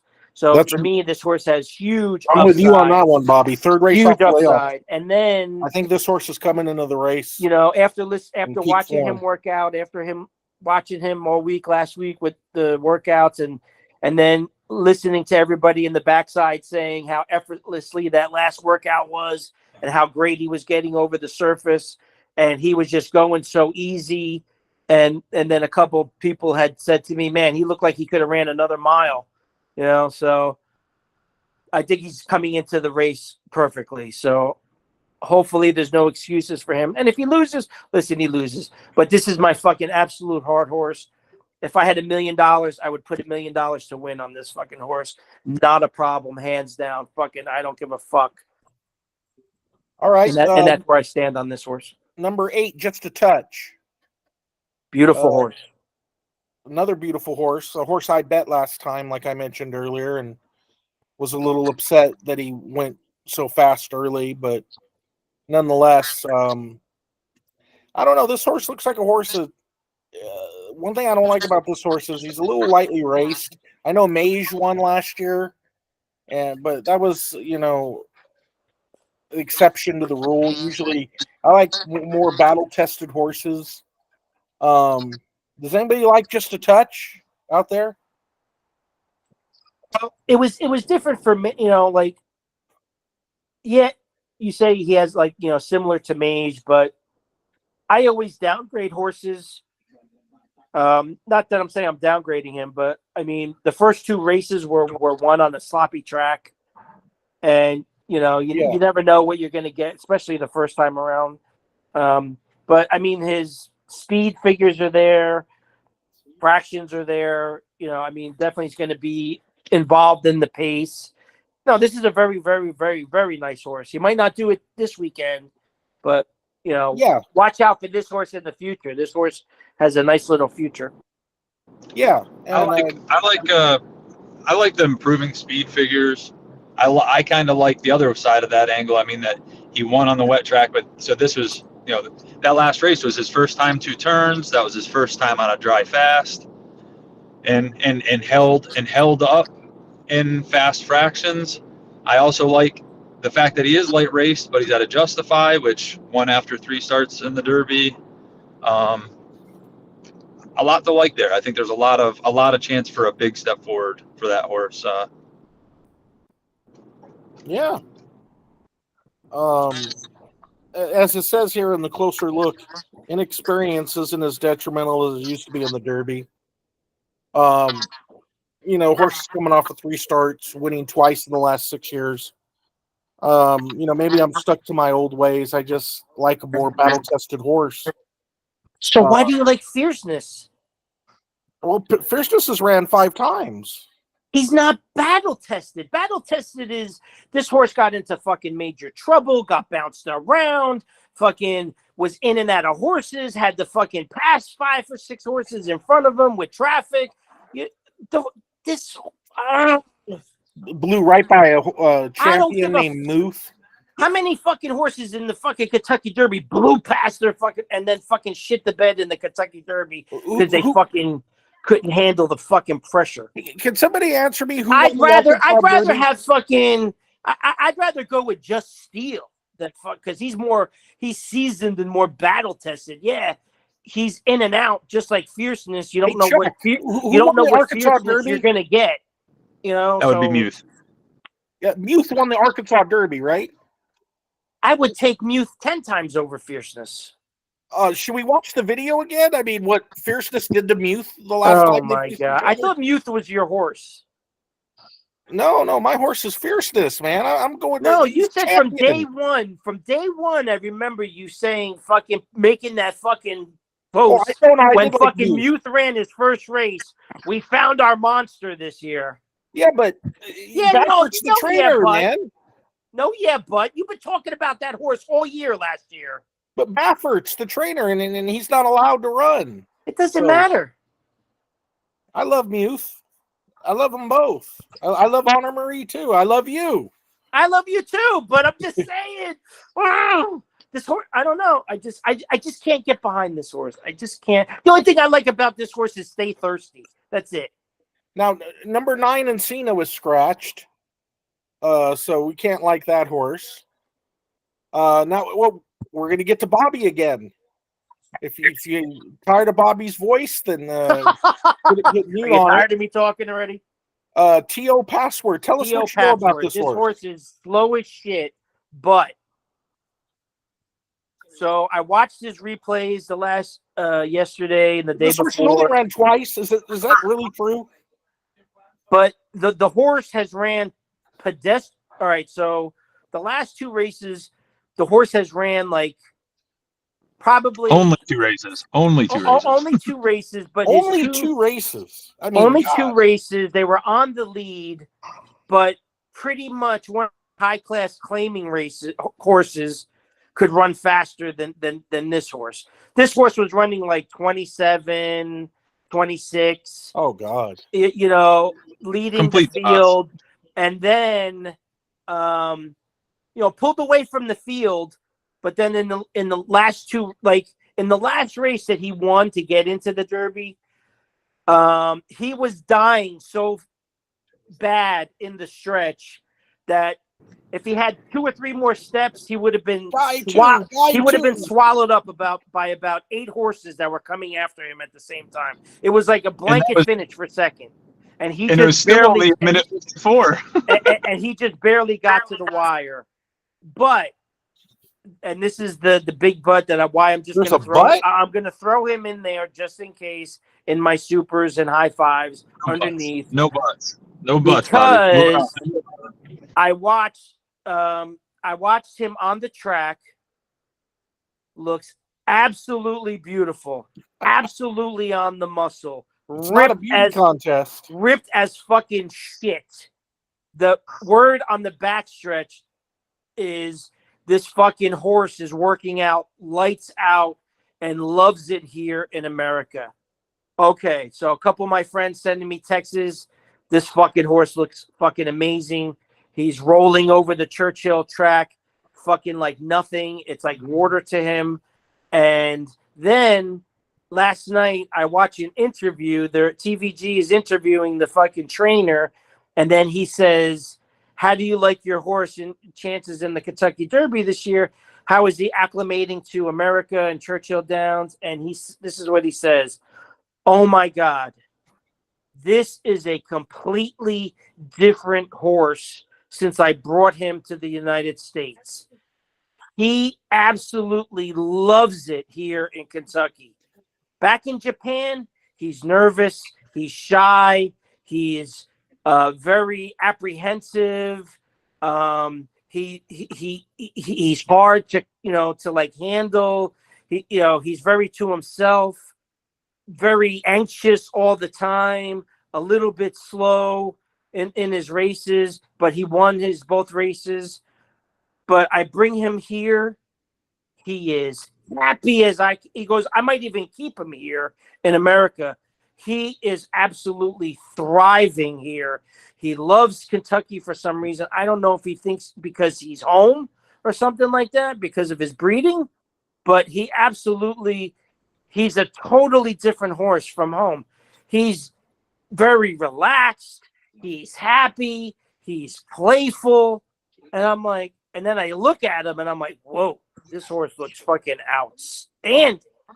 And he's like, I can't believe the night and day. He goes, I thought I had a shot coming into this Derby with him because I just love my horse. But now he is like Jekyll and Hyde, night and day. And after I watched all that and everything, and then I heard that he was working out so fucking great over the fucking track and how easy he was doing everything and that he loved it and he was happy. I'm like, fuck it. I'm gonna add him. I mean, I love Forever Young also. He's underneath for me. So I'm gonna put him underneath just in case, man, because I think he's way too slow. His two final times are 6 seconds slower than any of the slowest horse in the race here, and just the he might not be able to keep up, but for the fucking shits and giggles, I'm gonna throw him underneath just in case, just from all that shit that I fucking heard. Then I heard TVG talking about his breeding, that how beautifully he's bred, and that 12 out of the last Kentucky Derbies in the past 20 years. And also the horse Sire Side by Sunday Silence and Dam Side by Mr. Prospector. And they said that the last 20 Kentucky Derbies, 12 out of the Kentucky Derbies have had somewhere in their sire or dam the lineage of Mr. Prospector. All right.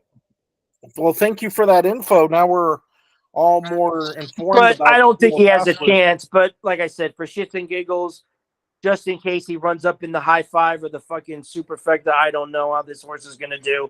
I'm throwing him in there anyway. All right. Who's betting Forever Young? I know somebody is here. I don't like him. I don't like him to win either, but I'm putting him in there. Is anybody betting him to win? Chuck? Brad? No, sir. Yeah, he's a no for me. No, not to win. No. We got other people here too. If you guys want to talk, feel free. Mark and all you guys. Forever Young. I'll tell you one thing. I've watched all of this horse's 5 races. I don't know if anybody else agrees with me. Well, yeah, I have too, because after his first race, I also put him in my stable because I had a feeling, because they were talking about him after his first race, that he was going to be the global superstar. Yes. I don't know if you agree with me, but I think his most impressive effort was the race where he won by the least amount, and that was the Saudi Derby. If you look at that race, he had no a furlong out. He looked like he was done. Like there was no way he was going to win that race. I still don't know how he won. And he beat a pretty good horse named Bookham Dano. Bookham Dano's no slouch. No, that's a nice fucking horse. That's a really nice horse. So Forever Young is definitely a nice horse. I don't know if he could win this race, but I think Forever Young is a legit champion horse. I just am afraid, these Japanese horses, I know it's a small sample size, but they never really run. And the other thing with Forever Young, and I don't know if Chuck can back me up if he's heard the same thing too, but in all his race, in the last 3 races, the trainer, because they ask him, how, of course, they interview the trainer before the race. And then the last 3 races that I watched, when they interview his trainer, they say, how do you like your horse today? What, this and that. Oh, yeah, of course he's going to say, yeah, he's great. I love him. But in the last 3 races, he says, we'll have to see, because unfortunately the horse does not like kick back in his face from the dirt. He's very nervous around horses that surround him. So he doesn't like being surrounded by horses. So if you notice in the last 3 races, when you watch the replays back, you'll see the jockey. He always keeps the horse out of the way of the other horses wide all the time. And he keeps them away from horses because the horse has a problem. He doesn't like to kick back in his face. And he doesn't like being surrounded by horses. So that's a major problem for me in this race. Major negative. I agree. That's kind of another thing why I don't like Forever Young. I'm not sure this horse could overcome adversity. If he gets any adversity in the race, I think, it'll be a problem. Nice horse. Even if he runs 17th, I still think he's a very good horse. Right. Exactly. I agree. Just the Japanese horses. He's another one that's got beautiful breeding. Yeah. Very, very well-bred horse too. I would like that horse around that 15 spot, 16 spot where fierceness is, 17, where he could start outside and you could at least go with the method of he's going to go wide and he's just going to be enough. The problem is somebody tell me how he's going to get outside and be in the front half of the field. Who's that? Forever Young. How is he going to get outside and run on the outside? Has never been on the front end in his life. Yeah, but he's always been mid-pack. Or way back. He always comes from out of the clouds. Oh, I don't think he comes from out of the clouds. No, he's like mid-pack. Yeah, he's like mid-pack. He closes. Okay, all right. But what I'm saying is he's going to have to come from way out of the clouds if he wants to get outside, because he's not going to go into that first turn and get outside. So he's going to take kickback, or he's going to go all the way back and then going to try to pass every horse on the outside. Not in 20 horses, man. Yeah. No way. That's what makes him a toss for me. And look who's right to his outside. Track Bantam. He's got speed on both sides of him. And just a touch to his inside.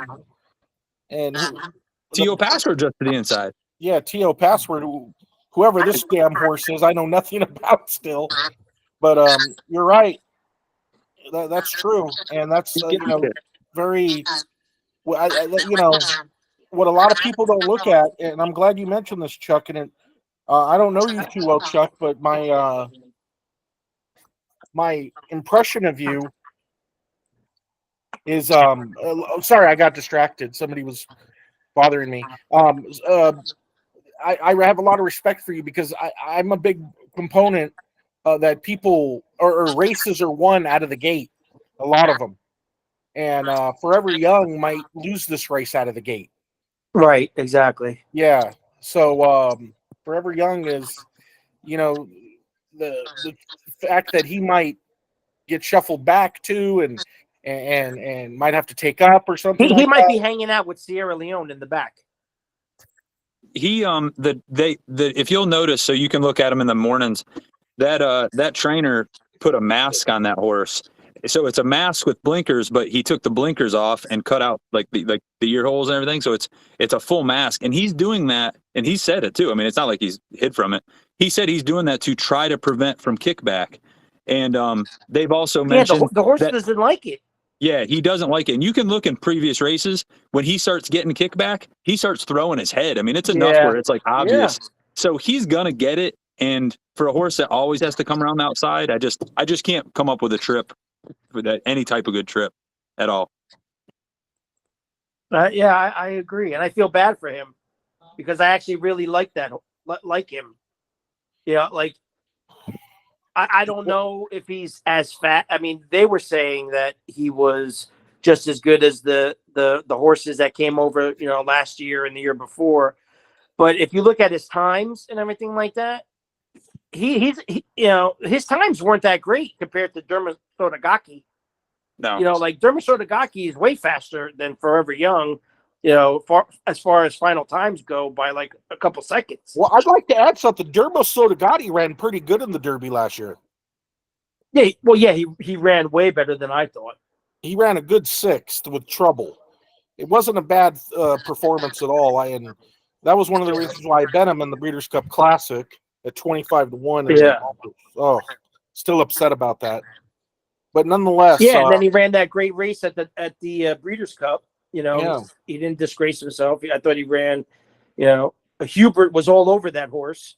Me too. I mean, he was all over the horse. We're crying together in the Kentucky Derby. Hubert loved. I didn't really care for him that much. Oh, I thought you'd been in the Breeders' Cup. No, he loved him on the Breeders' Cup. Also. Yeah, so did I. I had him very big. I remember I watched the race with Brett and your Cajun buddies.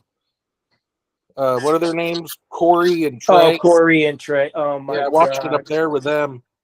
I still want to throw up because I want to kick myself in the fucking head that I didn't buy my plane ticket early enough to fucking fly out to Santa Anita. You were the missing link that day, man. Everybody was there but you. Gabe, I swear to God on my life, if I was there with Corey, we would have won we would have walked out of there with $225,000 and we would have won the whole fucking. I gave him the fucking pick 5 to play because we wanted to buy our fucking ticket. Me and him, we were going to try to buy in. So he's like, I'm going to go there early. Let's play the early races. And I had 4 out of the 5 races and he had the race with Jose that won at like 12-1. Yeah, and I still want to kick myself because I said I loved fucking Bollinger with Rispoli that day, and I said this horse, the 3 horse, is a fucking single, and that was the race where Mo Gervin was in there, and you guys were making such a big deal out of the horse, and I do like the horse a lot. I agree with you guys, and I said, listen, the 3 and the 6. And whoever else you want to put, but the 3 and the 6 got to be in this fucking race. And he took out the fucking 3 to put fucking Pratt in there. And we fucking would have had $23,000 at the pick 5. The pick 5 paid $23,000 for 50 cents. And we could have bought into the fucking, or we could have bought in twice if we wanted to. The buy-in was $10,000. Oh my God, we fucked up that day. We fucked up, and I gave them all my picks. And they were just chicken with. I'm trying to tell them what to do. Fucking nobody's listening to me. And I'm, I had the fucking exacta with fucking the 2 horses coming from Europe, the 12 and fucking Rodan horse and the 12. I was like, fucking box this horse for $500. Exacta box. Just these 2 fucking horses. I love these 2 fucking horses. Bear Mountain. And I would have won the whole fucking thing, man. Talking about the 12. I had the trifecta with that Bulgar horse. I had the trifecta and the super, and I was trying to get him to play the trifecta with those 3 horses, Web Slinger, Bollinger, and then the other fucking horse that came in second. And that trifecta paid like $500 for 50 cents. And I was going to tell him that I told him that even if you do a 4-horse box, just fucking play $100 fucking, or like a $50 try box with these 3 or 4 horses. Hey, Bobby. Number 12, Track Phantom, complete toss, right?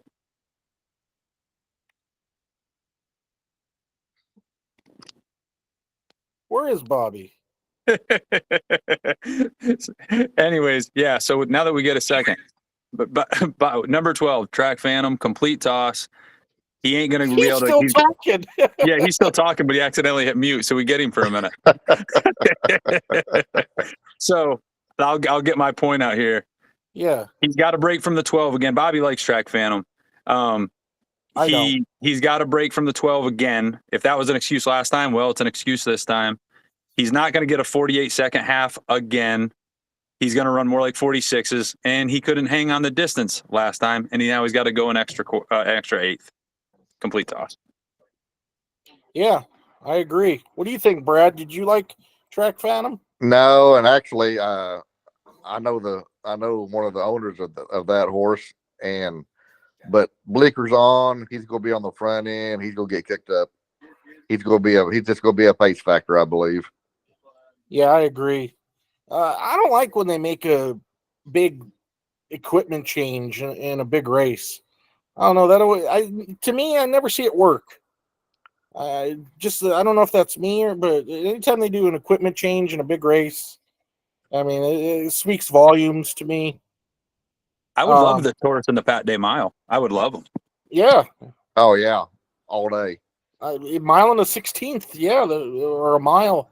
I agree. Yeah. Mile and an eighth, mile and a quarter. No, I can't go with this horse. Even though, I mean, he ran good last time from the 11th post, but I'm with you guys. This is a horse that I'm against. West Saratoga, number 13. Going to be the horse that takes the most money that doesn't have a chance of winning because he's the only great horse in the race. There you go. I was thinking this horse has a chance to run dead last. No, T.O. Password's going to do that, but 19th, I'm in. Ooh, T.O. Password's going to run dead last? Yeah, that horse is horrible. Hey, offshore, which I have accounts, they take bets on who's going to run last. Oh, wow. I've done that before. I've hit it a couple of times. I've never did that bet. I know I did it last year, and I don't remember what happened, but there's always a horse. It's a tricky bet because there'll be a horse that like pulls up or like a decent horse sometimes, like one of the top, not the top contenders, but like a mid-price contender. So you just got to hope like one of those doesn't do that. So it's kind of a tricky bet, but I like to do it with horses that have no chance at the distance. I don't know if we have one of those this year. I haven't really thought of it, but I might put something on T.O. Password to run last, since you sound pretty positive about that. I think he's a great candidate. Endlessly. I know this horse extremely well. I was there for this horse's both wins at Del Mar. I happened to be at Del Mar both days. Turf horse. He's only ran on the turf and on the synthetic, so that's a major concern. I really, really think, in my personal opinion, that this is a major, major class hike. This is a nice horse, but I think this is an extreme class hike. And I personally don't like this horse at all, but I hear other people do. Anybody in this group like Endlessly? So here's one that I'm in on. I've talked with Bobby a lot about this horse because I wasn't sure what I was missing. So Endlessly's out of Oscar's Performance, and that we know that's a turf horse, but Oscar's Performance did run some on dirt. The Dam is out of Langford, which was a multiple grade 1 winner on dirt. Oscar's Performance has already thrown horses that are stakes winners on dirt. I'll give you 2 of them, Tumbarumba and Red Carpet Ready, which also have wins over that Churchill dirt. I don't see where the breeding says he absolutely can't do it. I do agree he looks like a turf horse. He's got that little bit bigger of a hoof. I mean, some people say go with that. I'm not necessarily a buy, but I think he's going to come running constantly improving. He's definitely the horse that could be picking up pieces if he takes to it. The workouts say he's taken he's taken to that track. I get that the Ammermans, which are the owners, are the reason he's running, because if Mike McCarthy, the trainer, had it up to him, he said it multiple times that they were going to run him on the turf on Churchill Downs or on Kentucky Derby Day. But I don't know, man. I don't know. I hate it when he right before the Jeff Ruby Stakes, which was the prep that Endlessly won by 4 lengths. I mean, he won it handily over West Saratoga. It was very impressive. Yes, and as far as turn of foot, this horse has got the best turn of foot out of the other 20, in my opinion. I mean, this horse sees a hole without being asked. Rispoli was just holding on. This horse took off in that Jeff Ruby Stakes. Impressed me so much. I was very impressed. And now, like I say, it throws me off. I still keep going back to Mike McCarthy. Right an hour before the Jeff Ruby Stakes, he does an interview with this girl, and she says, what do you so you're an hour away from the Jeff Ruby Stakes, blah blah blah blah. If you win, you'll be going to the Kentucky Derby, and he makes a comment about I'm not quoting, obviously. He's the best 3-year-old, and she said on dirt. He said on any surface. That's what he says. He's the best 3-year-old on any surface. She says, oh wow, okay. They win the Jeff Ruby Stakes. A different young girl does an interview with him and says, you're going to the Kentucky Derby. He says, oh, no, we're not running. If I was going to run him on dirt, I'd already tried that. So it's like the trainer's talk throws me off the horse, but every other thing about the horse I love. So I don't have him as a win candidate. I don't really think he can win, but I love this horse at 35 or 40 to 1 to hit the board. We have some messages that I'd like somebody, Chuck, Ed Medina, who's listening, said he liked your info on Forever Young. And he also said West Saratoga always outruns his odds. West Saratoga is a beautiful horse. And another thing about West Saratoga, the owner is a cancer survivor. So it's a great story. If you go back in and read a little bit about that, it's an awesome story. I just think he's a class below about 5 or 6 horses here. I mean, I could see West Saratoga, 7th, 8th, 9th, somewhere. I mean, nice horse. I mean, beautiful horse too. Like I said, I'm a sucker for the Grays myself, which is why I say he'll be the lowest odds of a horse that doesn't have a chance of winning. But yeah, I appreciate it, Ed. Thank you. I'll add, I think Endlessly is, I'm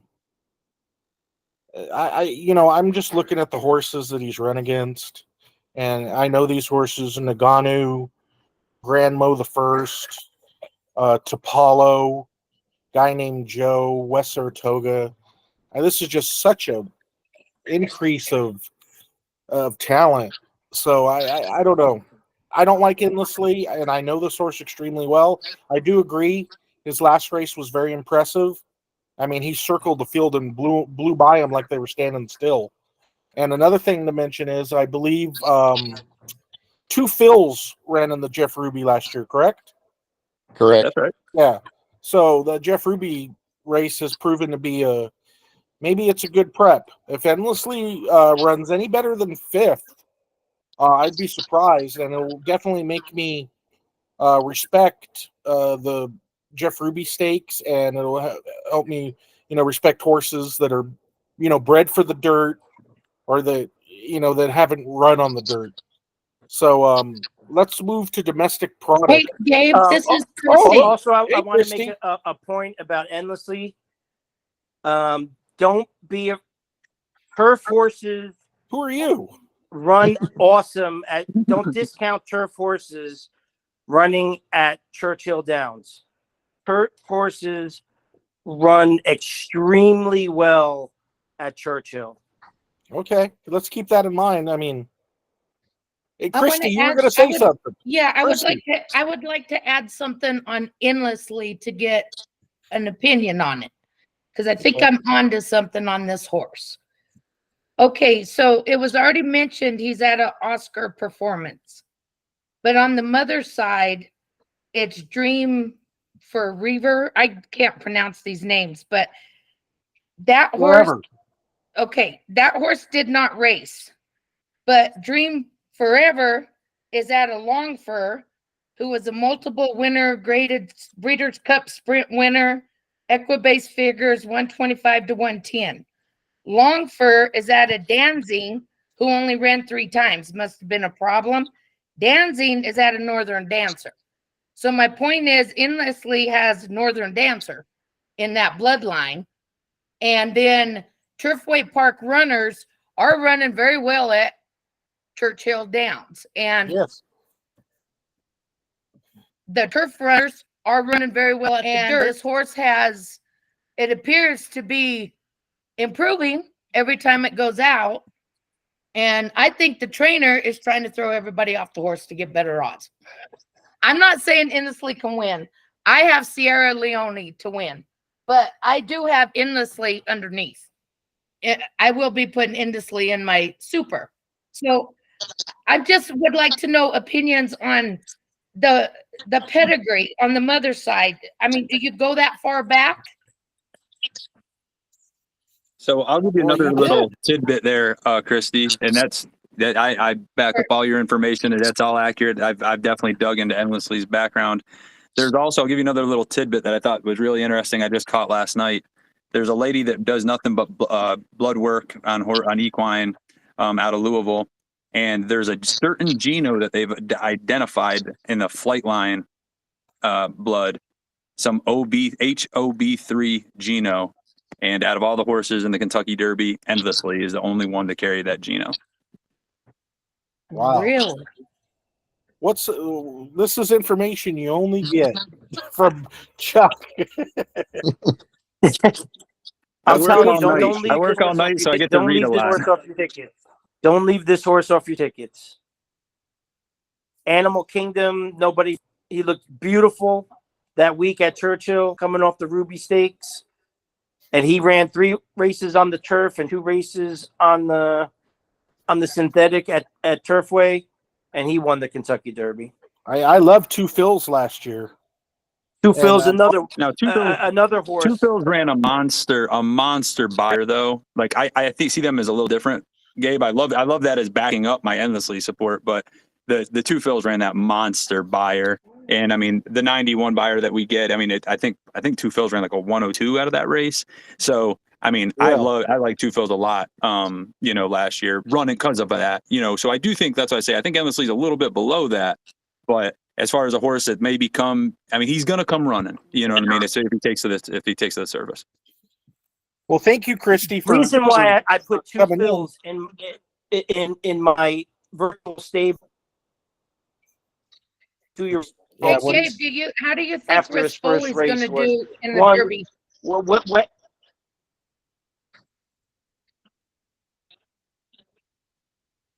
I don't know. I'm a little concerned. One thing about Rispoli is I don't know if it's going to translate to this dirt race, but he sometimes leaves horses with too much to do, and he is kind of trouble prone in his riding. But you never know. I mean, look at Sonny Leone gave the ride of the century 2 years ago on Rich Strike. Or was that last year? Or Rich Strike. So you never know how these jockeys are going to fare. He's definitely capable. He's a good jockey, but he's, more attuned to turf racing. But I don't know about this one. I respect all of your opinions, but still, I think this is too much of a class hike. Just for shits and giggles, everybody should just do like $1 trifecta with the Paisans. Dettori, Rispoli, and Fresu. Hey, I know people that are doing the Japanese exacta box, so 10-11s. Nonetheless, how about domestic product? I've gotten, when I posted my 2 long shots earlier, a couple of people sent me private messages, and a couple of people I think even made comments about this horse being a live long shot. Anybody agree this horse is a live long shot? It's too slow. I agree. I don't see this horse doing anything. It's gotten beat by numerous horses in the race. It did beat Fierceness though 2 races back. Let's not talk about Fierceness anymore. We've talked about him enough. But I don't think this horse is good enough. Irad's on it, funny enough. But and if you look at the closer look here, he thinks this horse is flying under the radar. And you'll never see Irad and Chad Brown at this high of odds, very rarely. But I don't hear anybody talking up this horse, so let's move on. Grand Mo the First, another horse that's destined to be to possibly run dead last. Chuck, I know this horse is one of the favorites to run dead last time I checked. Anybody like this horse to even hit the board or do anything, or we just toss him? It's a toss for Toss. me. Oh, Okay, we're all tossing, right? All right, number 17, Fierceness. We've talked about this horse a lot. Let's keep this under like 2 minutes. Bobby, don't say a damn word. I won't. Bobby, you've said enough about this horse. Listen, I know what you think. And listen, don't get me wrong. I like the horse is a nice horse. He's just not for me, and he's way too inconsistent. I can't trust him. Chuck, I want give us some thoughts on this horse, Chuck. I believe it was Brad said that this Mystic Dan had the second fastest buyer out of this field. And although he's correct, he's kind of wrong because Fierceness has the top 2 buyers in this field. Yeah. I think he's really easy for me. He's really easy. I'm going to have him keyed on top to win, and I'm not going to have him on any other ticket, second or third, because he's either going to win by 5 lengths or he's going to take 10th. So it's real easy for me to bet him. I'll have trifectas for sure that has Fierceness not in it. I'll have Catching Freedom and Just a Touch, and Honor Marie winning with my other, 6 or 7 second and third, and not have him winning. And I'll be hoping, even with future bets and whatever, I'll be hoping that he doesn't, because I think there's a chance this horse is 9-5, 8-5. I mean, if all the talk keeps going, so I would love it. Yeah, they have him not hit the board, and I'll hit the trifecta with them other horses. But as far as horses that have the best chance to win, he deserves for me, from what I see, he deserves a 2-1 start, and he also deserves a 50-1 to come in second, because he ain't coming in second. I mean, I guess somebody could clip him, but I don't see that either. I think he either runs away from it, or he gets bumped at the start, or falls back to 3 or 4 deep, and then he just doesn't show up. I mean, I guess that's why it makes it easy for me. Yeah, you're echoing my thoughts completely. I think he wins, and if he does win, I think he'll probably win handily. Would not be surprised if we get like a Barbaro type win by clear 5-6 lengths. Would not surprise me at all. But I also would not be shocked if he didn't hit the board. Wouldn't surprise me at all either. If maybe this horse doesn't like adversity or being challenged. I think that's a little overblown. The Champagne, it was on the slop. Let's forgive that. The Holy Bull, he got pinballed at the start. I don't know what happened there.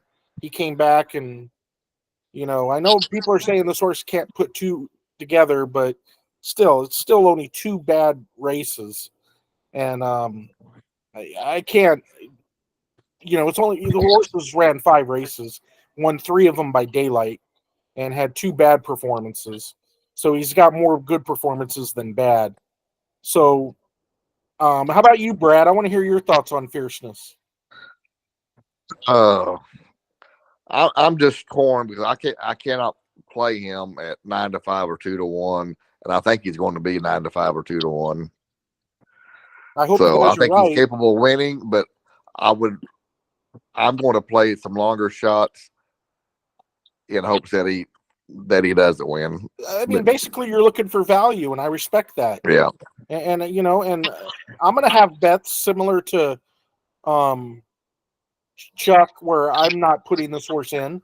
I've thought about this horse. This is a win by 5 or lose by 20 length kind of horse to me. Agree. So I respect that. And then the Derby with 20, I always say these horses are carrying 126 pounds. They're running a distance they've never ran. They're going to be surrounded by 150,000 or more screaming fans, drunk people, a lot of them. So they're all going to be experiencing something for the first time. And that creates chaotic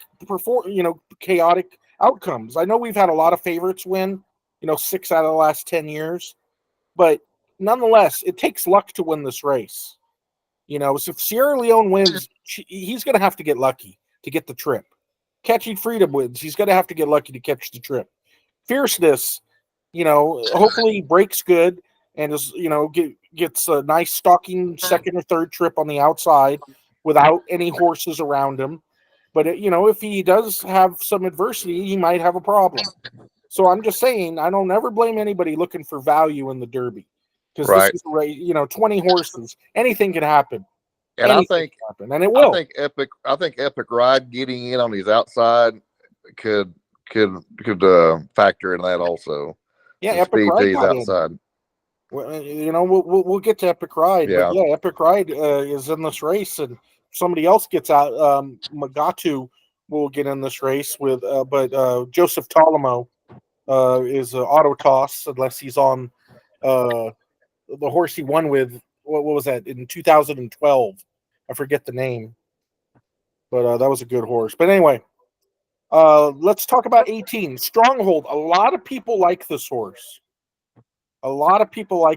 Stronghold, that I know. I'm trying to talk people off this horse, and the reason why I'm talking people off this horse is because I think that was the worst Santa Anita Derby collective field I've ever seen, and I just was not impressed with that field. All the big, all the big hitters didn't run in this race. Imagination's a nice horse, but he's lightly raced. EJ won the Cup, won a maiden 40 2 races back. He ran third in the race, clearly. I just think the Santa Anita Derby was a very weak edition of the Santa Anita Derby, and I just do not like this horse. But I'm hearing other people do, and if anybody here wants to talk me out of this or talk me onto this horse, I'm all ears. Anybody like Stronghold? I'm not going to talk you off or on this horse. I like him slightly. I like his tenacity. The horse keeps coming, but in those last 2 races, to me, visually, yeah, he was coming, but he was struggling to get there. Like he was like, like how you see like those 5,000 claiming races at Mountaineer, and like they're coming down to the stretch, and it's like, geez, any of these horses going to cross the finish line? Yeah, he closed nicely, but man, both of those races, I'm like, man, this horse is struggling down the stretch to get there. And it wasn't against the best of fields. It was right. A And time. I think he's a nice horse, but I don't see it. Yeah, I'm with you, Hunter. I really, even though he did beat Track Phantom in a Churchill in the second career race, but that was going a mile, and that was last year. Yeah, but you got to remember, that was Track Phantom's first race. Yeah.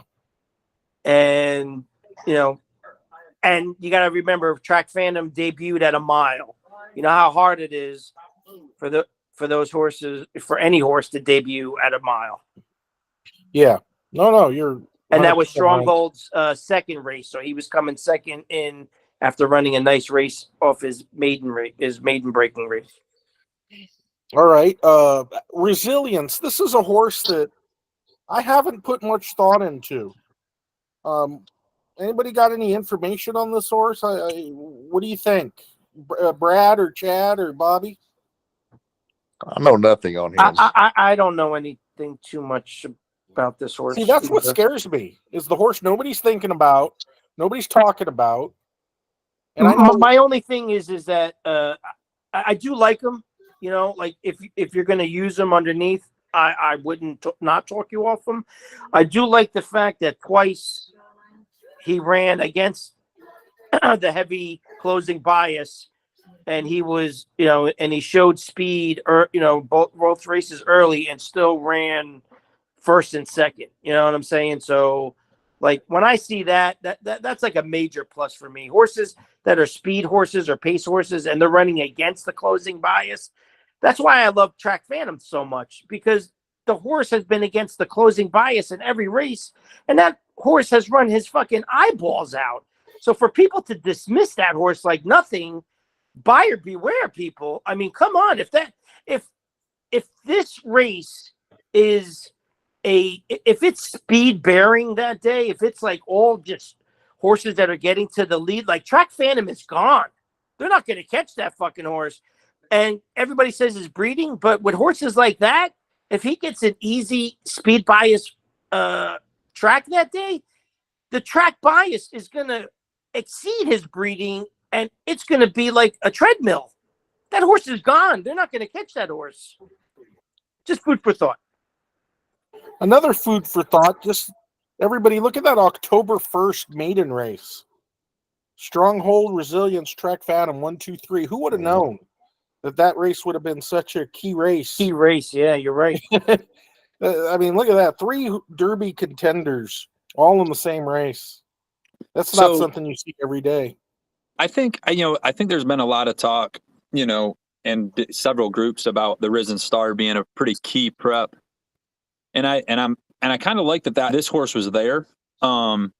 Because it gave us a little bit of something on the slop, and it gave it, it did have a closing bias per the DRF, but we got to watch it, all of us.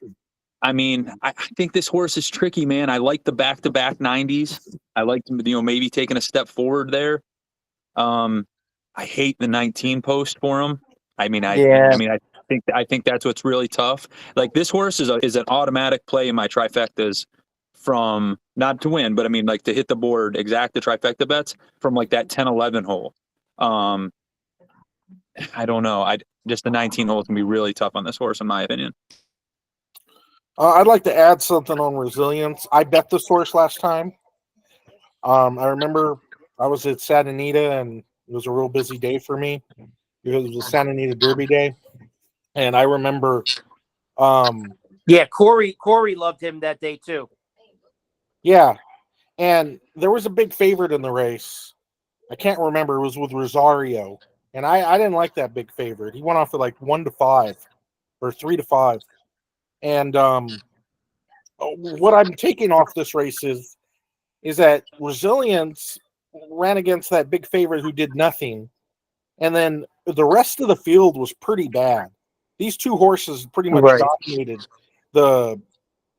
the action, the favorite and this horse. Everything else was high price. Oh, and don't forget in that race that the horse went down when they were all getting ready after they made the turn, and they were coming down the stretch. Yeah. And the race got all screwed up after that. So you're right. Was ahead of everybody when that happened, and I think that's why the favorite got screwed up. And a lot of horses got screwed up because when that horse went down, everybody was all over the place. Very good. And that's how Society Man snuck in there, because he was on the outside away from, if he was behind when that horse went down, was really the horse that comes in second might be a totally different horse. Exactly. I mean, look at Society Man. He was 106-1 that day. I mean, come on, that speaks volumes of the field. And another thing, the Wood Memorial has been a terrible prep. I know. It's been a really bad prep. It's really lost its luster. It used to be such a prestigious race with a lot of character. But now the Wood Memorial is just turned into a kind of a shit race. I hate to say it like that, but horses. No, I agree. So I'm going to throw out Resilience, bad post, gotten beaten by everybody. Respect Chuck a lot, especially getting to know him a lot more during this meeting. I respect his thoughts, but I'm chucking him out. No pun intended. It's probably a good Chuck, Gabe. It's probably a good Chuck. Society Man, I think I might. Maybe this is the horse that runs dead last, Chuck. Broke its maiden a couple races back on the mud in a 138. I don't hate Society Man. I mean, I'm not saying he's going to be on my tickets, but continuing to get better. I mean, they had run in a kind of a crappy Wood Memorial, but love Frankie on this horse. Not a big fan of Gargan, but you could do worse. I wouldn't talk anybody off him. Won't be on my tickets, but I wouldn't talk you off him. Hey, Dettori, one of the reasons why he came to Santa Anita and the West Coast was to put a Derby on his resume. I mean, Right. it would be a crazy story if this horse somehow won. And the horse has a 46 workout, and well, he's not the bookend anymore, but you had the 2 bookends with Danny Gargan. But coming from this 20 post, oh God, he's gonna Oh need yeah, a lot yeah, of yeah. luck. No, I agree. I agree. He's gonna need, Rich Strike kind of luck. I don't know. Yeah, absolutely, absolutely. How about Epic Ride? What do we think about Epic Ride? Is it epic or Epic Ride? Yeah. he's in the race with your boy Beschizza? How do we say his name? Beschizza. Beschizza. Yeah, your boy Beschizza. Oh shit, we got 5 Italianos, 4 Italian. Oh, this is Yeah, my see? superfecta, baby. I'm doing the Goomba superfecta Yeah, you have to. just for the hell of it. But this is Also- a very nice horse too. This is a nice horse. I mean, he broke his maiden in the second career John start. Enos has a really nice horse here. Yeah, this is a nice horse. Tough post, but Brad or Chuck, you guys giving this horse any shot? No. I No, don't think so. I don't think so. No. You guys, that long pause spoke volumes. He's gonna get too burned up coming out of that post, trying to get into the pace scenario. Yeah, he's a forward runner with a really bad post. Yeah. I don't see him. We got to remember half this field is going to, or more than half this field is going to run, 5th or worst. So I mean, we like these horses, but 15 of them are going to run 5th or worst. So you can't. It's easy to like them all and think they all got a shot, but remember, most of these horses we're talking about are going to run a very bad race. Right. Exactly. So As a fierceness advocator, advocate for fierceness. I was really hung when Encino scratched because I was pretty high on Encino, but I seen Encino probably going to the lead. I kind of didn't like it because I would rather Encino go to the lead and fierceness get to set off of that speed rather than have some speed like Epic Ride outside of him, maybe coming down on him. It's easier to set off speed than it is to run with it, So, I don't know. I was real hung on what happened yesterday when Encino scratched because I thought Encino was a real player. I thought Encino could actually do it, actually win. I mean, I would have had him on tickets. Win? Yeah, No possible Yeah. way that horse coming 3 weeks removed from the best race of his life, 3 weeks into the Derby, that horse was gonna. No, that might be a good thing. He was gonna show speed, and he was gonna be up with the pace. No way that horse wins. No, that might be a good thing. He might be extra fit. Then could be a. And he Yeah, beat the 3 Epic weeks didn't Ride. scare me. I just thought everybody was on The board. only reason why people run into Lexington is to because they weren't good enough throughout the year, or somebody had problems with the horse and they just ran out of time, and they had to get him into a race that had possible points. This horse was a late. So this is late how horse. I looked at that. This is how I looked at Encino, Bobby. I seen they scratched him the week before and left Sierra Leone in that race, and so when they scratched him and they were running him the next week, I said, okay, they didn't think he was good enough to run with Sierra Leone, and they're just going to get ready for the Preakness. So after they won, and Cox, Brad goes, no, we're probably going to end for the Preakness, but let's just see how he comes out of the race. They run him a couple times, and then work him out a couple times, get him over that Churchill track, and then he goes, yep, we're going to run him. I just got this gut feeling that the connections were I felt like everybody was on track for the Preakness, and then they said, we found it. We figured this horse out. I thought maybe they had a monster. I mean, I could have been wrong, but I mean. I like your thoughts. Hey, Chuck, I want to get your thoughts on Alex Concepcion. I think he's a very good jockey. Do you agree? Awesome. Yeah, I mean, the kid's young. I think he's 19, they said. I Yeah. mean, he's 19, great young jockey. I would rather, and I think I even said on a post on one of our posts on the page. I mean, if you were to give me him, or if you said, okay, you could have Jose Ortiz, I'm probably, I'm going to take one of the Ortiz brothers. I mean, I'd have been higher. I'd step that horse up a little bit, but I mean, he's great. I mean, I'm not. I don't know. Him being on it was one of the reasons why. I mean, he's a real sharp kid. He puts horses in good position. He seems kind of fearless too. Yeah, so I thought with him, I thought maybe he was going to be too aggressive, like nervous, too aggressive, and go too hot. Yeah. That was going to be my fear. Yeah, I mean, you're either going to get one of the two. Either too young or to even know what the stakes are, or too nervous because it's big stakes. So I agree with you on that one. But I just think and I just didn't know what good future. Brad and Cox. Cox pulled him off to put flow on him. For the Lexington. So I didn't know. I mean, you can only dig so far. I didn't know what his mindset would have been on why you're going to pull him off and put flow on if he's already been winning with that horse. If you believed in him, then believe in him. But I mean, I don't know. I'm sure there's politics in there too. Yeah, a lot of times the owner and stuff, they also pitch in and say stuff. But you're right. All right. Well, we've all heard. Who's everybody's top pick before we end this? Just pick one horse. If you had to pick one horse. I know Brad, pick one horse in this. Who's your top pick? My top pick I'm gonna play Honor Marie. Honor Marie. I love it. I love the value and the. Yeah, I hope I get somewhere around 20. Chuck, you're going with Fierceness, right? Yeah, I'm going with Fierceness.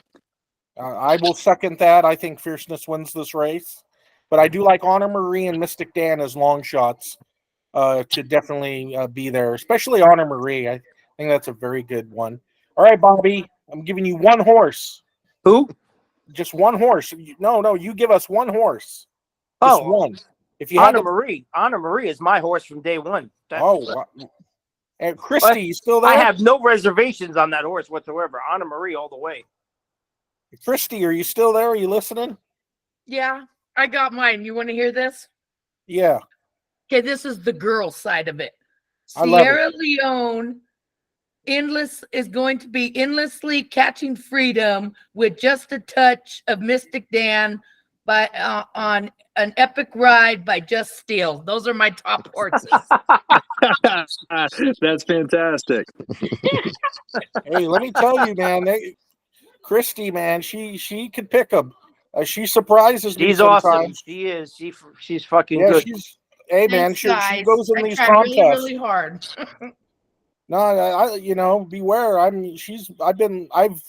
downplayed her before and said, "Oh, Christy likes these horses," and then they end up winning. So let's not. Yeah, some of them win with the way I cap, and others it was so funny because between Christy, Alma, and Meg, every time we played tournaments, all of us there would always be we would always have and obviously none of us ever talked to each other, outside of the group or whatever discussing races or anything, but we would always there would always be like 3 or 4 races that like all 4 of us would have the same freaking horses in those races. Yeah.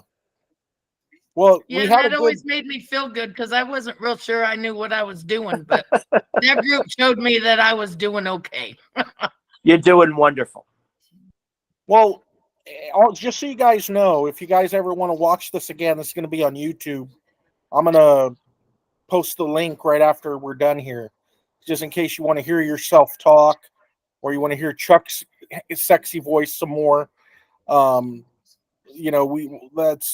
be available within 5 minutes of us ending this. So anybody listening, or a couple of people said they went to bed because it's too late.